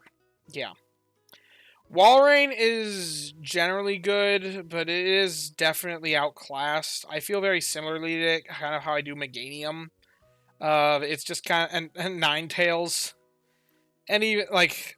Walrein's definitely better than Houndoom, because they're at the same island, and it doesn't really take main skill seeds. Yeah, that's where I'll put it. Because they kind of do the same sort of thing, but Houndoom kind of wants more main skill seeds, and Walrein doesn't. And Walrein, I think, is better than it by default, by just the berry strength anyway. So, yeah. Now, Salamence is definitely going up in S tier. The question is, where does it belong in S tier? Its main skill is one that if you're going to use, like... If you want to make good usage out of it, you really do have to invest main skill seeds to actually cross those thresholds, because it's more one that you need to make sure you're actually reaching the next threshold as far as meals go. But it also is a very powerful berry specialist, one of the best in the game. I think that just because it produces more strength than some of these other guys, even before you account for its main skill's impact, which you don't even have to make good usage out of the main skill to make good usage out of Salamence, it's just going to go up here. But I do think the Tasty Chance is more powerful from Swampert than the cooking power-up is on Salamence. Now, Luxray. This is another cooking power-up Pokemon. But it's a bit more reasonable, because... well, it's not... It's an ingredient specialist, first and foremost. But a lot of the meals that take tomatoes actually need that cooking power-up, so... And same with oil as well, which are like the two jobs that it does. It is also the best at both tomatoes and at oil. So, like, there's a lot of potential here, since it needs... you can use its main skill very well. It also has... It's the best producer of those ingredients. Honestly, I'm going to put it at the bottom of S tier, just because I think that that's nice and synergistic, very useful. It's got two potential ingredients. It could be... I think everyone can kind of find a good usage for a Luxray. Don't know which kind of Luxray. There's also a really funny synergy with Luxray and Golem on Raikou teams. But if you want to learn more about that, then check out my Power Pairs video. Because that... Or no, not the Power Pairs video. That's the one where I deep dive the legendary beasts for general use, I think. Maybe it's Power... One of those videos. Go check it out. Go check out all my videos. They're pretty good, I'll tell you that. Drifblim. Drifblim is... It's another gimmick.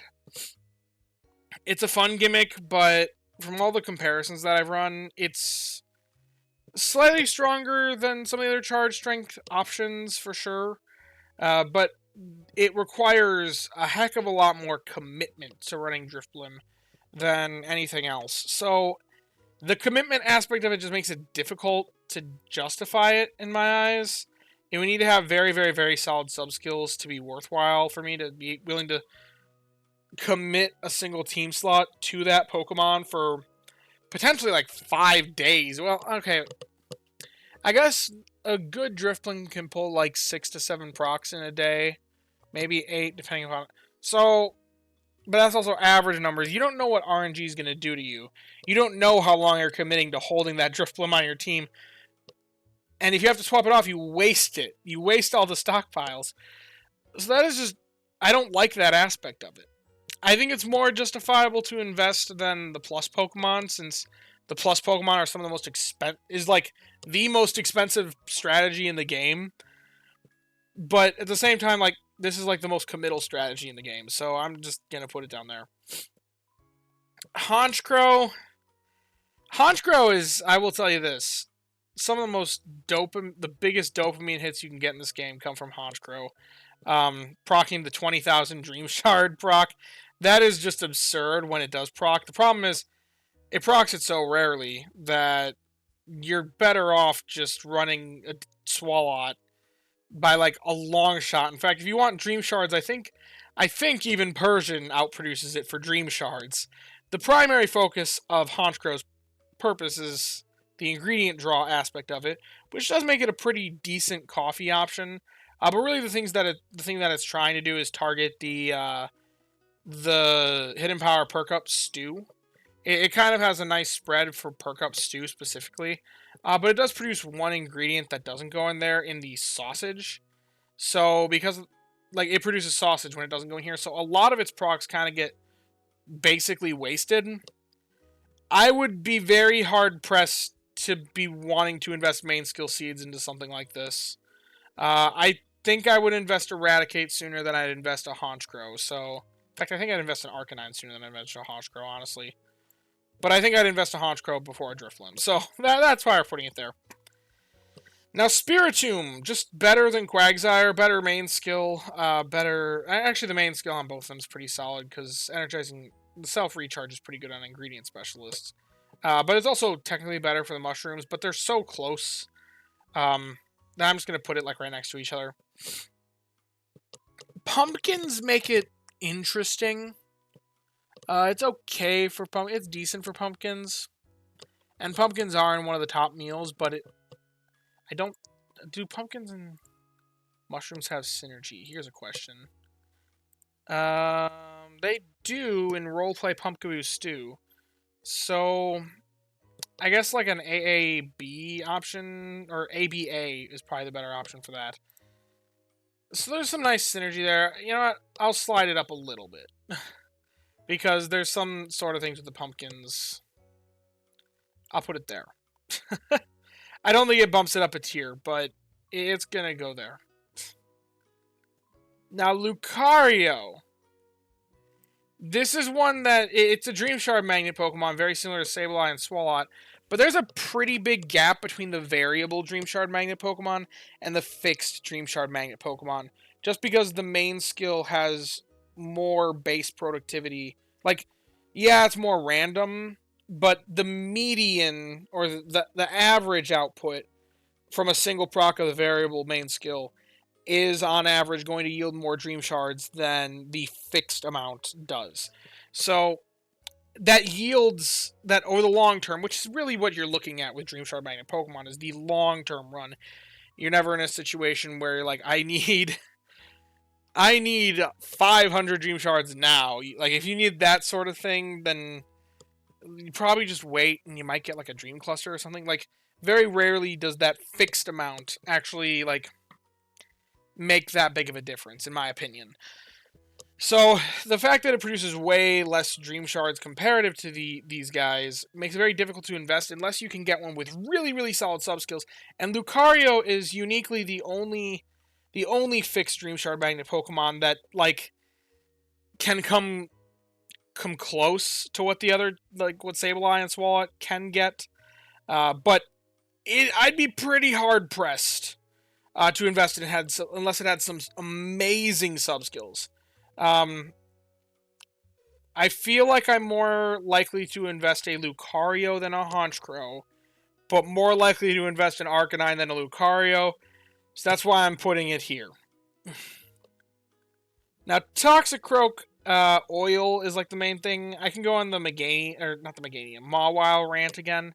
Mawile is technically slightly better once again if you invest main skill seeds. Mawile also has a bit more self-sufficiency than what Toxicroak does. It really depends upon the rest of the team. So I think it's a little bit worse than Mawile. But I think given what their roles are, I'm just going to put them kind of next to each other.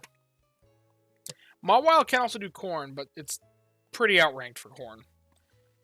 Now, a Bonus Snow is interesting. I like the idea of a Bonus Snow for eggs, even though Blissey is significantly better for eggs. Ideally, I was hunting for an Aboma Snow for eggs was my main goal, but I personally stumbled into a Happiny with really good egg stats before I ever came across the Aboma Snow. So, the hunt just didn't treat me right. But it also is pretty solid for tomatoes. It is outclassed by Luxray, but not by so much that it makes that big of a difference.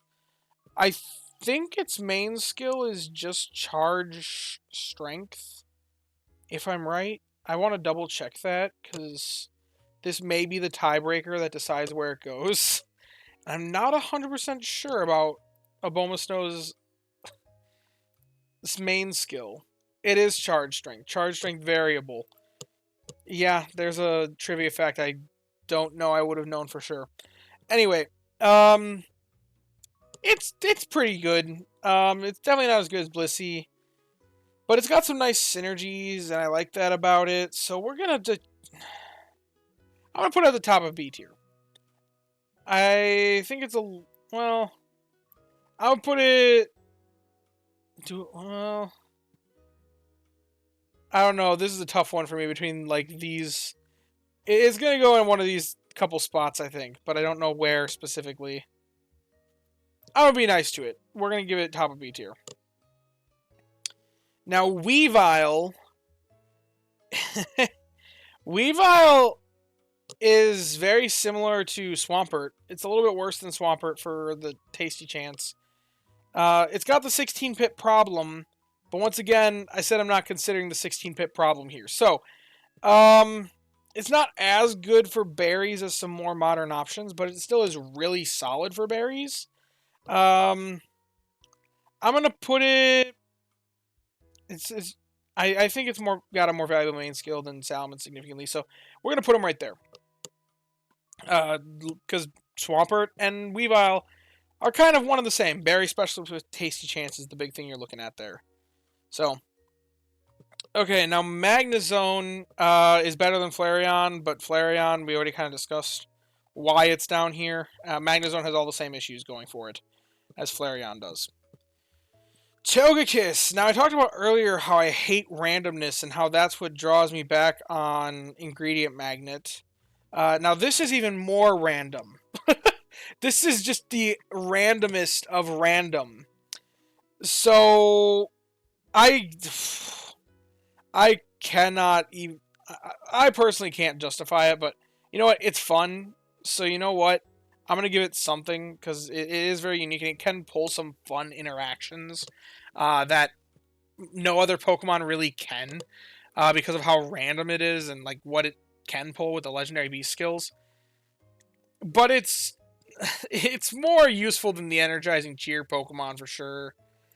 But I can't see myself investing Metronome for, like, optimization purposes more than, like, mine and even... Well... Yeah, I can't even say I would invest one of these sooner than I'd invest a Metronome Pokemon if I'm just looking at it from optimization standpoint. If you're investing a Togekiss, you're investing it for fun. And it's optimal for the sake of having fun. I will say that. Gambling is fun. I'm not saying that it's healthy, but gambling is fun. So, if you like to gamble, invest a Togekiss. But if you want to optimize, I mean... Gambling's not optimal for your finances. I don't think I have to explain why that's the case. So the same thing is true in this game. Gambling is not optimal for the game. So I'm putting it right there. I love it, but I can't justify it. And I want to invest one. One day I will, when I have more main skill seeds. Leafeon, it's another. It's honestly probably right there. It's in the Energize and Cheer family of Pokemon. Glaceon, basically the same as Flareon. I'm gonna give Flareon the slight edge, because Flareon has Favored Berry at a better island, and if you have an Entei, it has Entei synergy, kind of. But realistically, they're basically one and the same. And I'm really just using that as the tiebreaker. Technically, Glaceon procs slightly more, but not so much more that I would really even consider it to be a non-negligible amount. Now, Gallade is one where it's actually really good in terms of the extra helpful Pokemon, but it's also an extra helpful Pokemon, which I kind of discussed earlier, the problems that the extra helpful Pokemon face. However, I do think it is like the best extra helpful Pokemon in the game. The biggest problem with Gallade is honestly the fact that a good Gallade can also become Gardevoir, and Gardevoir is, way up here. So most players aren't going to have a Gallade invested, but if you actually run numbers on it, it is a really solid Pokemon. It's just Gardevoir is so much better that it makes it not even a consideration for most. Given that, if I was to actually rank the Pokemon itself, I think it's pretty solid. It procs a decent amount for extra helpful, and with Berry Fighting S, it can actually output a decent amount of berries. I think the value it can provide to the team, given just that it procs a little bit more than some of the other extra helpful Pokemon, I'm going to put it a little bit higher on the list than some of the others here. We're going to put it I'll put it right below Blaziken. That might be a bad placement. I'm going to be honest. I have zero experience actually using Gallade. I haven't run that many simulations on it. That many calculations on Gallade, because it is just such a weird Pokemon to think about. So I guess I don't fully know its contributions to a team, but I do know that it is better than the other extra helpful Pokemon. So based on the knowledge and very minimal experience that I have using it, that's where I'm putting it. Now, Cresselia. Cresselia, or Cresselia, depending on who you talk to, it's a very interesting Pokemon because it is a blend of Energy for Everyone and Berry Burst. Now, it's the strongest healer in the game if you get a great one. It's not the best healer in the game because the best healer is the best at healing. But it is the strongest healer in a sense that if you have a really, really solid Cresselia, most of the time, replacing your healer slot with a Cresselia will probably yield more overall strength from the whole team, even if you do have weaker healing. But given that you wouldn't really want to run a Cresselia and a healer, because that would just be excessive healing, the Cresselia kind of makes the secondary healer not really all that useful unless you're doing a lot of team rotation. Ultimately, I do think because it can yield stronger teams than what an Energy for Everyone Pokemon can yield, I do think it is deserving of the top slot. So, just from the calculations that I ran, but once again, this is a very expensive Pokemon. Don't count on catching a good Cresselia. If you catch a good Cresselia, then maybe build around it. If you stumble into a good one by just random chance, because it showed up hungry one day, you tossed it a single biscuit and it mega hit. Like, something like that happens, you know what, you can use it. If it's got good stats. But it needs to have really good stats. You need to get lucky with it, and 99% of players are probably just going to use a different Energy for Everyone healer like Wigglytuff or Gardevoir. But I do think it has potential, and is ultimately the strongest Pokemon in the game, blending two of the three most powerful main skills in the game on a skill specialist. Because Berry Burst, I think everyone can agree with this. Berry Burst, Tasty Chance, and Energy for Everyone, probably the three most powerful main skills in the game. And Cresselia's main skill is a blend of two of them. So that's kind of just where that's coming from. Now, Darkrai. Darkrai is, if it didn't have the energy draining effect, it would actually be really, really solid. but unfortunately it does drain the energy of your Pokemon. I think it's technically better than these guys in terms of general output, but once again, it's draining your team's energy. It's pretty terrible for almost every ingredient that it can produce. If you want to evaluate as an ingredient specialist, it's decent for berries. It is better than Houndoom in that regard. Funnily enough, you can actually make a really easy Darkrai Houndoom comparison and show that Darkrai is just slightly better Houndoom in every way that drains your team's energy. But ultimately, because it drains the team's energy, I think that is a more significant drawback than a lot of people give it credit for. I'm going to put it at the top of B tier, because I do think it is better than these other ones. But also, remember, expense. I don't want to sound like a broken record, though, so I'm not going to dive deeper into that. Musharna, however it's pronounced. This Pokemon it's worse than Xatu. I can say that. Where'd I put Xatu? That might give me a good idea of how to frame it. Oh, there's where I put Xatu. Yeah, after running more calcs, honestly, it's really difficult to justify investment on a Musharna. Because it's kind of just bad. I do think like, at least with, okay, Arbok, there's not very many other competitors for that island. Musharna is competing with Sceptile, Meganium, Blaziken, kind of Gallade, like Xatu, even for the same exact typing. I think that even though I think Musharna does actually have a stronger berry output than Arbok, and even Raticate, but it just has worse competition.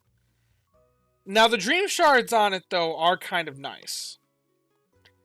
And because of that, I don't know, it's probably a little bit better, because you can get an okay amount of Dream Shards from it.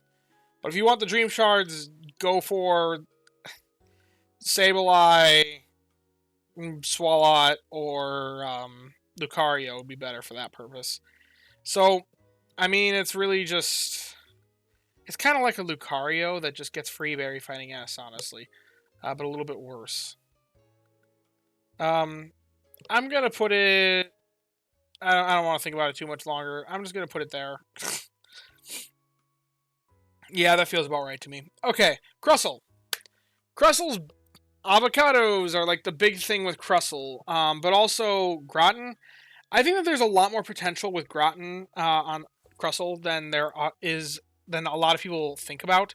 Someone just made a post to the Reddit the other day showing off how they made the Groton pretty consistently with a Crustle, with 3 of the 4 ingredients covered by it.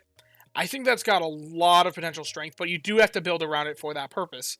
But even if you don't build around it for that purpose, it can actually be a really solid avocado option if you get a solid Crustle.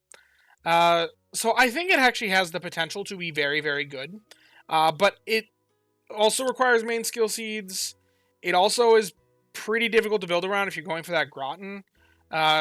So I do think it's like more B tier than A tier, even though Flygon's up in S tier with the same avocado purpose. But also, it takes main skill seeds to be good as well, which is quite the expense when you're looking for it basically filling the role of an ingredient specialist. It's not offering something all that unique if you're just using it for avocados.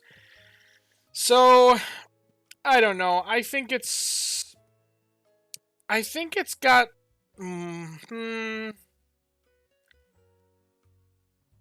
Yeah, I'm putting it there. I think it's got more value than Xatu. Yeah. Now, Braviary. Braviary, I think, actually belongs up in S tier. Braviary got one of the most undeserved buffs in the game. Braviary and Mimikyu.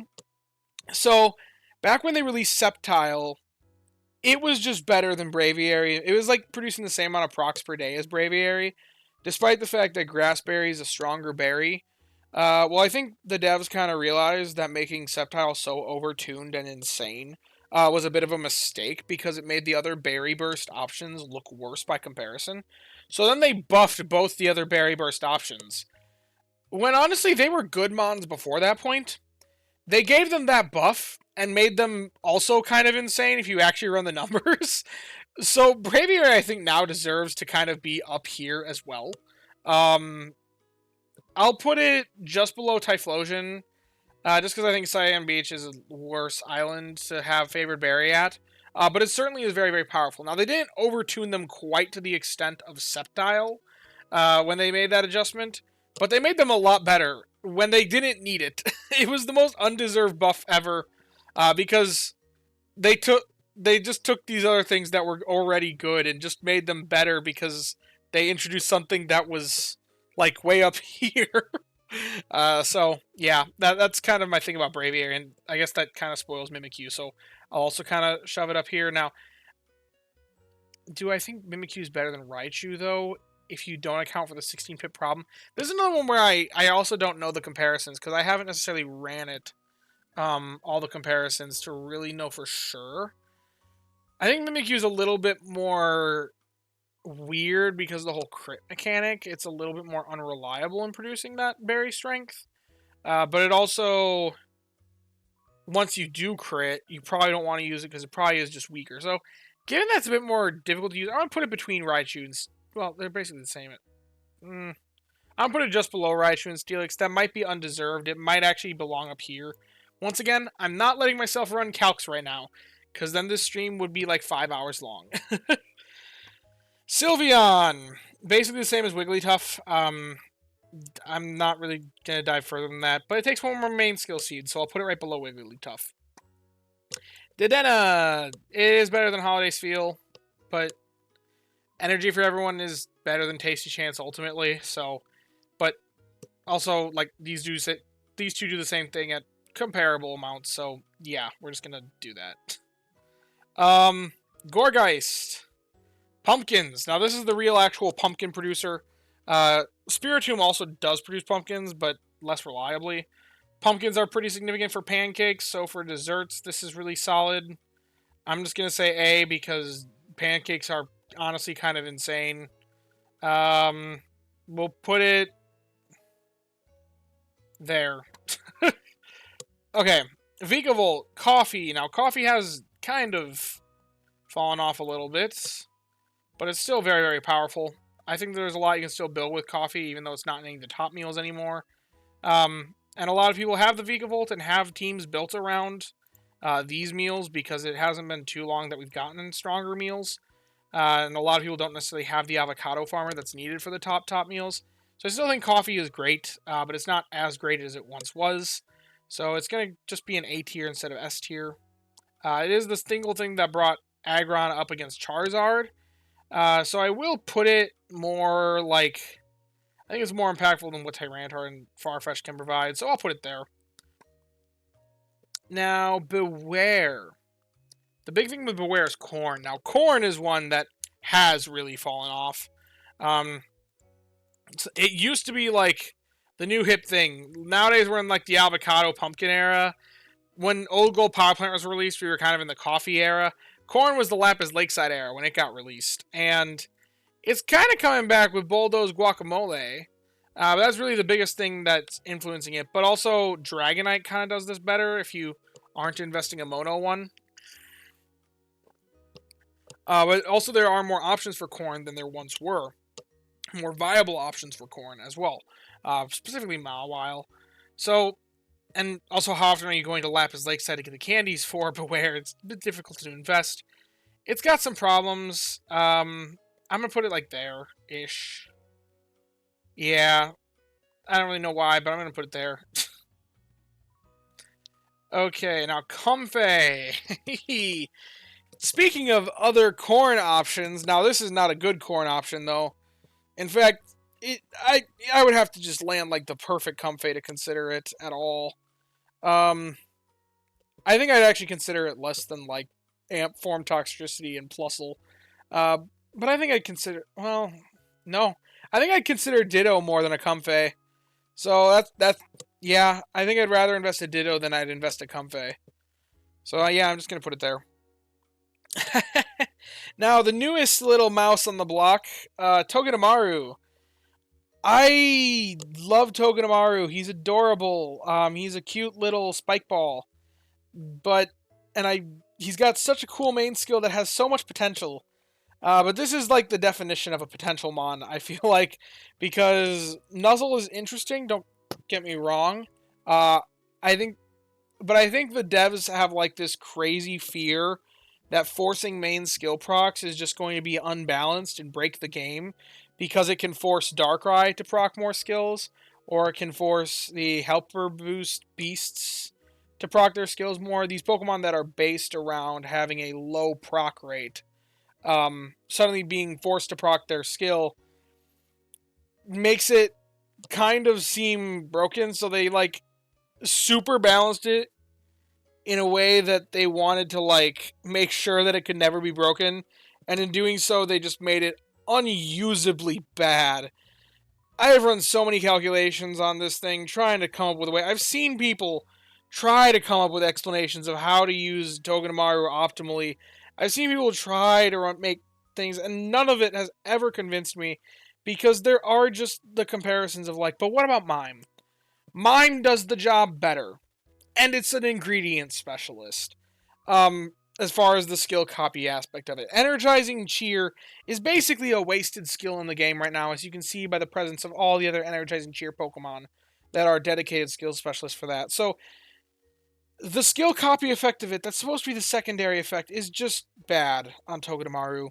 The Energizing Cheer aspect of it is just bad on Togedemaru. It's not good at either role. And I think that anyone that tries to come up with any sort of explanation on where to use this Pokemon is just inhaling the copium. Genuinely, that is my take on it. It's adorable. If you want to use it, use it. But it's not good in Pokemon Sleep if you are looking to optimize the game. But if you like it and you want to optimize your experience, use it. He's cute. It's a very casual game. You don't need to optimize. But yeah, he's going there. Very similarly to Umbreon. I just think there's like nothing he can do. And Umbreon's in that same sort of realm, but Umbreon is technically strictly worse than Togedemaru because I think it produces less energy than Togedemaru does. So, yeah, now Cramorant is a very interesting one as well. If I was to evaluate it without accounting for the 16-pip problem, it does have a Tasty Chance S, which is a phenomenal thing, but its main goal is to be an oil farmer. But it's actually shockingly good at Tasty Chance S. I've been using it on the Sleep Sleeper series as my Tasty Chance Pokemon. It actually does really well. It's a great explanation of how just a few procs per day of Tasty Chance can actually pull off like some really solid strategies. Given that, I'm actually... Here's the thing. If you have a particularly skill-focused one, okay, Oil's also very solid in this game. Don't get me wrong. Now, there are better options for it. I want to put it up here, because honestly it feels like in the same realm as the other Tasty Chance Pokemon based off like my experiences with it on the Sleep Sleepers. And if you run numbers on it, it actually can get decent proc amounts. Better than what Swampert can get. But the opportunity cost of running Swampert, I mean, it's a berry specialist. You're going to make a lot more strength. So, if you can use the oil well, then Cramorant is the best Tasty Chance Pokemon. Because it's producing the ingredients for the meal while also increasing the proc rate of the Tasty Chance, like, of the crits. That makes it fundamentally the best in that scenario. But it does need to be using the oil to be the best Tasty Chance Pokemon. But it's still an okay Tasty Chance Pokemon outside of that, even if you don't have that much skill trigger on it. So it's kind of in this weird place. I think it is the best oil farmer, despite being one of the worst oil farmers, just because of that Tasty Chance aspect, that you never have to run the alternative Tasty Chance, the better Tasty Chance Pokemon, because you'll just have the Tasty Chance passively from the Cramorant. It's kind of just weird in that regard, and it makes it difficult for me to place. And you can probably tell I'm kind of stalling it. I think everyone can make good use out of it, but everyone's probably going to hunt for one of the other Tasty Chance options particularly Swampert, who can kind of pull off the same sort of thing and doesn't depend upon a specific meal being oil, or Dedenne or Holiday Spheal for just really hammering out the skill. Given that, it needs support, because you need to be using the oil to really justify it over some other options. So yeah, I'm just gonna stick it in here, but it's gonna be the very top, because Tasty Chance is, well, okay, I'll put it, I don't know if it'll be the top. It'll be there. That's where I'm settling on it. That's a very weird placement because it's not very good for oil, but the Tasty Chance is incredibly powerful. Tasty Chance S is just an incredibly powerful main skill. And if I was accounting for 16-pip problem, once again, it would be multiple ranks lower. But I'm going to put it there for now. We'll discuss that later. Okay, Meowscarada, Potato Cat. Or Milk Cat. Are the two of the big things that it does. Now, it is pretty outranked for Milk, but it is an ABB option, which does make it a little bit easier to find. And there is some nice synergy with potatoes and milk now. I will say that. I do like that. I like what's going on with the Meowscarada. So, and there are a lot of other options for potato, which gives more flexibility for it to be ABB. Just kind of given all those things considered, I'm going to put it kind of like right next to Blastoise. I think there's a lot of... Well, but it also does have the cooking power-up, which can be kind of nice for leveling that meal in the off weeks. You know what? I gave Luxray that S tier for the same sort of reasons, and the meals that Meowscarada can produce are better. So I'm just going to put it up there of S tier. I think it can make good use, and it also is really good on the Raptor Berry Finding S index, so it also can take pretty good advantage of Berry Finding S.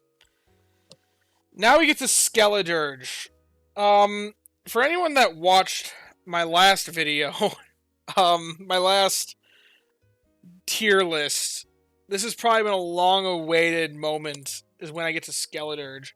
Because in the last one, this was like one of the most heated topics of discussion in the part 2 of the tier list video, which if you don't know much about, check that out. It'll be linked in the description. Where chat, the people that are talking right now in chat that I'm not reading, try to convince me to change some of my answers. And convince me why I should change some of my answers. And Skeledirge was by far the most controversial placement that I had last time. Apples. The big thing here is apples are actually pretty impactful in general. There's a decent amount of stuff that are higher ranking. Now, actually, nowadays apples aren't in that many top tier dishes. Back then, they were in a lot of what was kind of the top tier on the time with Apple Acid and Zing Zap. So I placed it as being like one of the best ingredient specialists in the game. Nowadays, that's not so much the case. But the big argument here was that so many things in the game produce apples that nobody needs a dedicated apple farmer for most teams. And also Nightcap Pika produces apples as well. So like apples are just... And you also get apples from your going to bed on time rewards. So like you get a lot of apples without really trying to get apples. And a lot of like the top tier Pokemon in this game just produce apples passively, like Raichu or Gardevoir. So... A lot of people just have apples and don't really need the apple farmer that badly. But Skeledirge is really, really good for apple farming. Like, phenomenally good. So, where does he actually belong? Well, with apples being a little bit less useful right now in the meta, he's actually going to rank a little bit lower. But I still think he's generally good, because you still can have the apple farmer, because all those extra income sources of apples do not quite reach the numbers that you need for some of these top-tier apple meals. I've run 2 mono Raichus that I have, and I still struggle to get those teams to reach the 35 apples per meal of Zing Zap with a Nightcap Pika. You still, if you aren't doing any stockpiling or, like, prep, you're still going to need the Skeledirge if you want to hit those crazy numbers. So I think it is pretty generally good, but just given how much apples are distributed on a lot of things. You probably don't need it to be as good as some of the other ones. You probably don't need it as urgently as some of the other ingredient specialists. So it's going to go into the bottom of A tier. I think is how I'm going to rank it. Now, Quaquaval, or Quaquaval, I honestly don't know if it's supposed to be Quaquaval or Quaquaval. It's leeks and soybeans. It is a worse leek producer, but it is, still, it's not really that decent for leeks. It needs to be really, really good subskill seed investment, but there's limited leek options, and the other leek option is Farfetch'd, who's a very, very difficult hunt. So I still think that Farfetch'd Quaquaval is a decent leek option, but it's definitely outclassed by quite a long shot. So we're just gonna kind of put it there. Also with leeks kind of falling off. Well, I think Crust will be more value, honestly. But yeah, well, we'll put it below Mawile and Toxic Croak. That's where we'll put it. Final verdict. Now, Palmot Energy for everyone. I mean, yeah, I'll place it above Sceptile. Just because, even though it's a decent drop-off going from Gardevoir to Palmot. But still, Energy for everyone is just too insane. I think Sceptile can slot right in the middle of the Energy for everyone healers for strength. But then, Cetitan. This is the one. Oh, he does not belong down there. Better potato farmer than Potato Cat. While also producing. What was its secondary ingredient again? I'm gonna put it there for now, just to go look. But that's not gonna be the final placement. I need to double check. This is another one that I don't know. What is Cetitan's B ingredient? I talked about. Oh, sausage. It's sausage. It totally is sausage. Because I remember making a joke. Wait, no, it's not. Is it sausage? I'm doubting myself. It's just gonna be the end of the decks. Potato is okay. It is sausage, and then pumpkins. Yeah, that's right. Pumpkins are funny on it. There actually is a nice synergy with pumpkins on it that I learned after I caught myself an AAC shiny one with the pumpkin stew. Also, the B ingredient, the sausage, is also kind of being used in that as well. So there's a nice synergy with pumpkin stew, but that's a very niche thing. I wouldn't recommend really the C ingredient on it for anyone, but for potatoes, it's very, very solid. It does have charge energy, which is a nice main skill for ingredient specialists, specifically. But I do think that it is... I mean, it's a potato farmer through and through, which I think right now is a bit more valuable than Cacao. Wait, where did Clodsire go? Wasn't Clodsire up here? Hold up. Where? Oh, wait. No. Wait, where did I put Clodsire? Oh, he's right here. Oh, because I put him above Absol. That's why. Man, I am out of it right now. I think it's a bit more valuable than sausage on its own. It is a worse sausage producer, but I think the potatoes are more valuable. I'll put him there. And I think that's my final verdict for my self-made one. I will zoom out. I will delete some of the notes as to what I'm defining the tiers as, because that was just kind of a guideline for me. I'm just going to put the letters for the final one. I will export this image, and you'll see it in my Discord server later. Link in the description for sure. Thank you to everyone who's been tuning into the live stream and making these comments. I have no clue what you guys have been saying. And I'm sure it's been very entertaining to everybody. But here is the tier list in all its glory. I'm sure this will change after I get the part 2 done of the stream. But thank you all for watching. If you have enjoyed, be sure to leave a like and subscribe. Down in the description, we'll have a link to join the Discord. You can come join us, hang out, talk about all things Pokemon, sleep, and the like. A huge, huge thank you to all my channel members. Really means a lot to me if you guys want to show your support financially, despite there being no paid rewards for members. If you too want to become a channel member, then feel free to click that join button down below. And as always, I thank you all for watching and hope that you all have a wonderful day. Bye-bye now.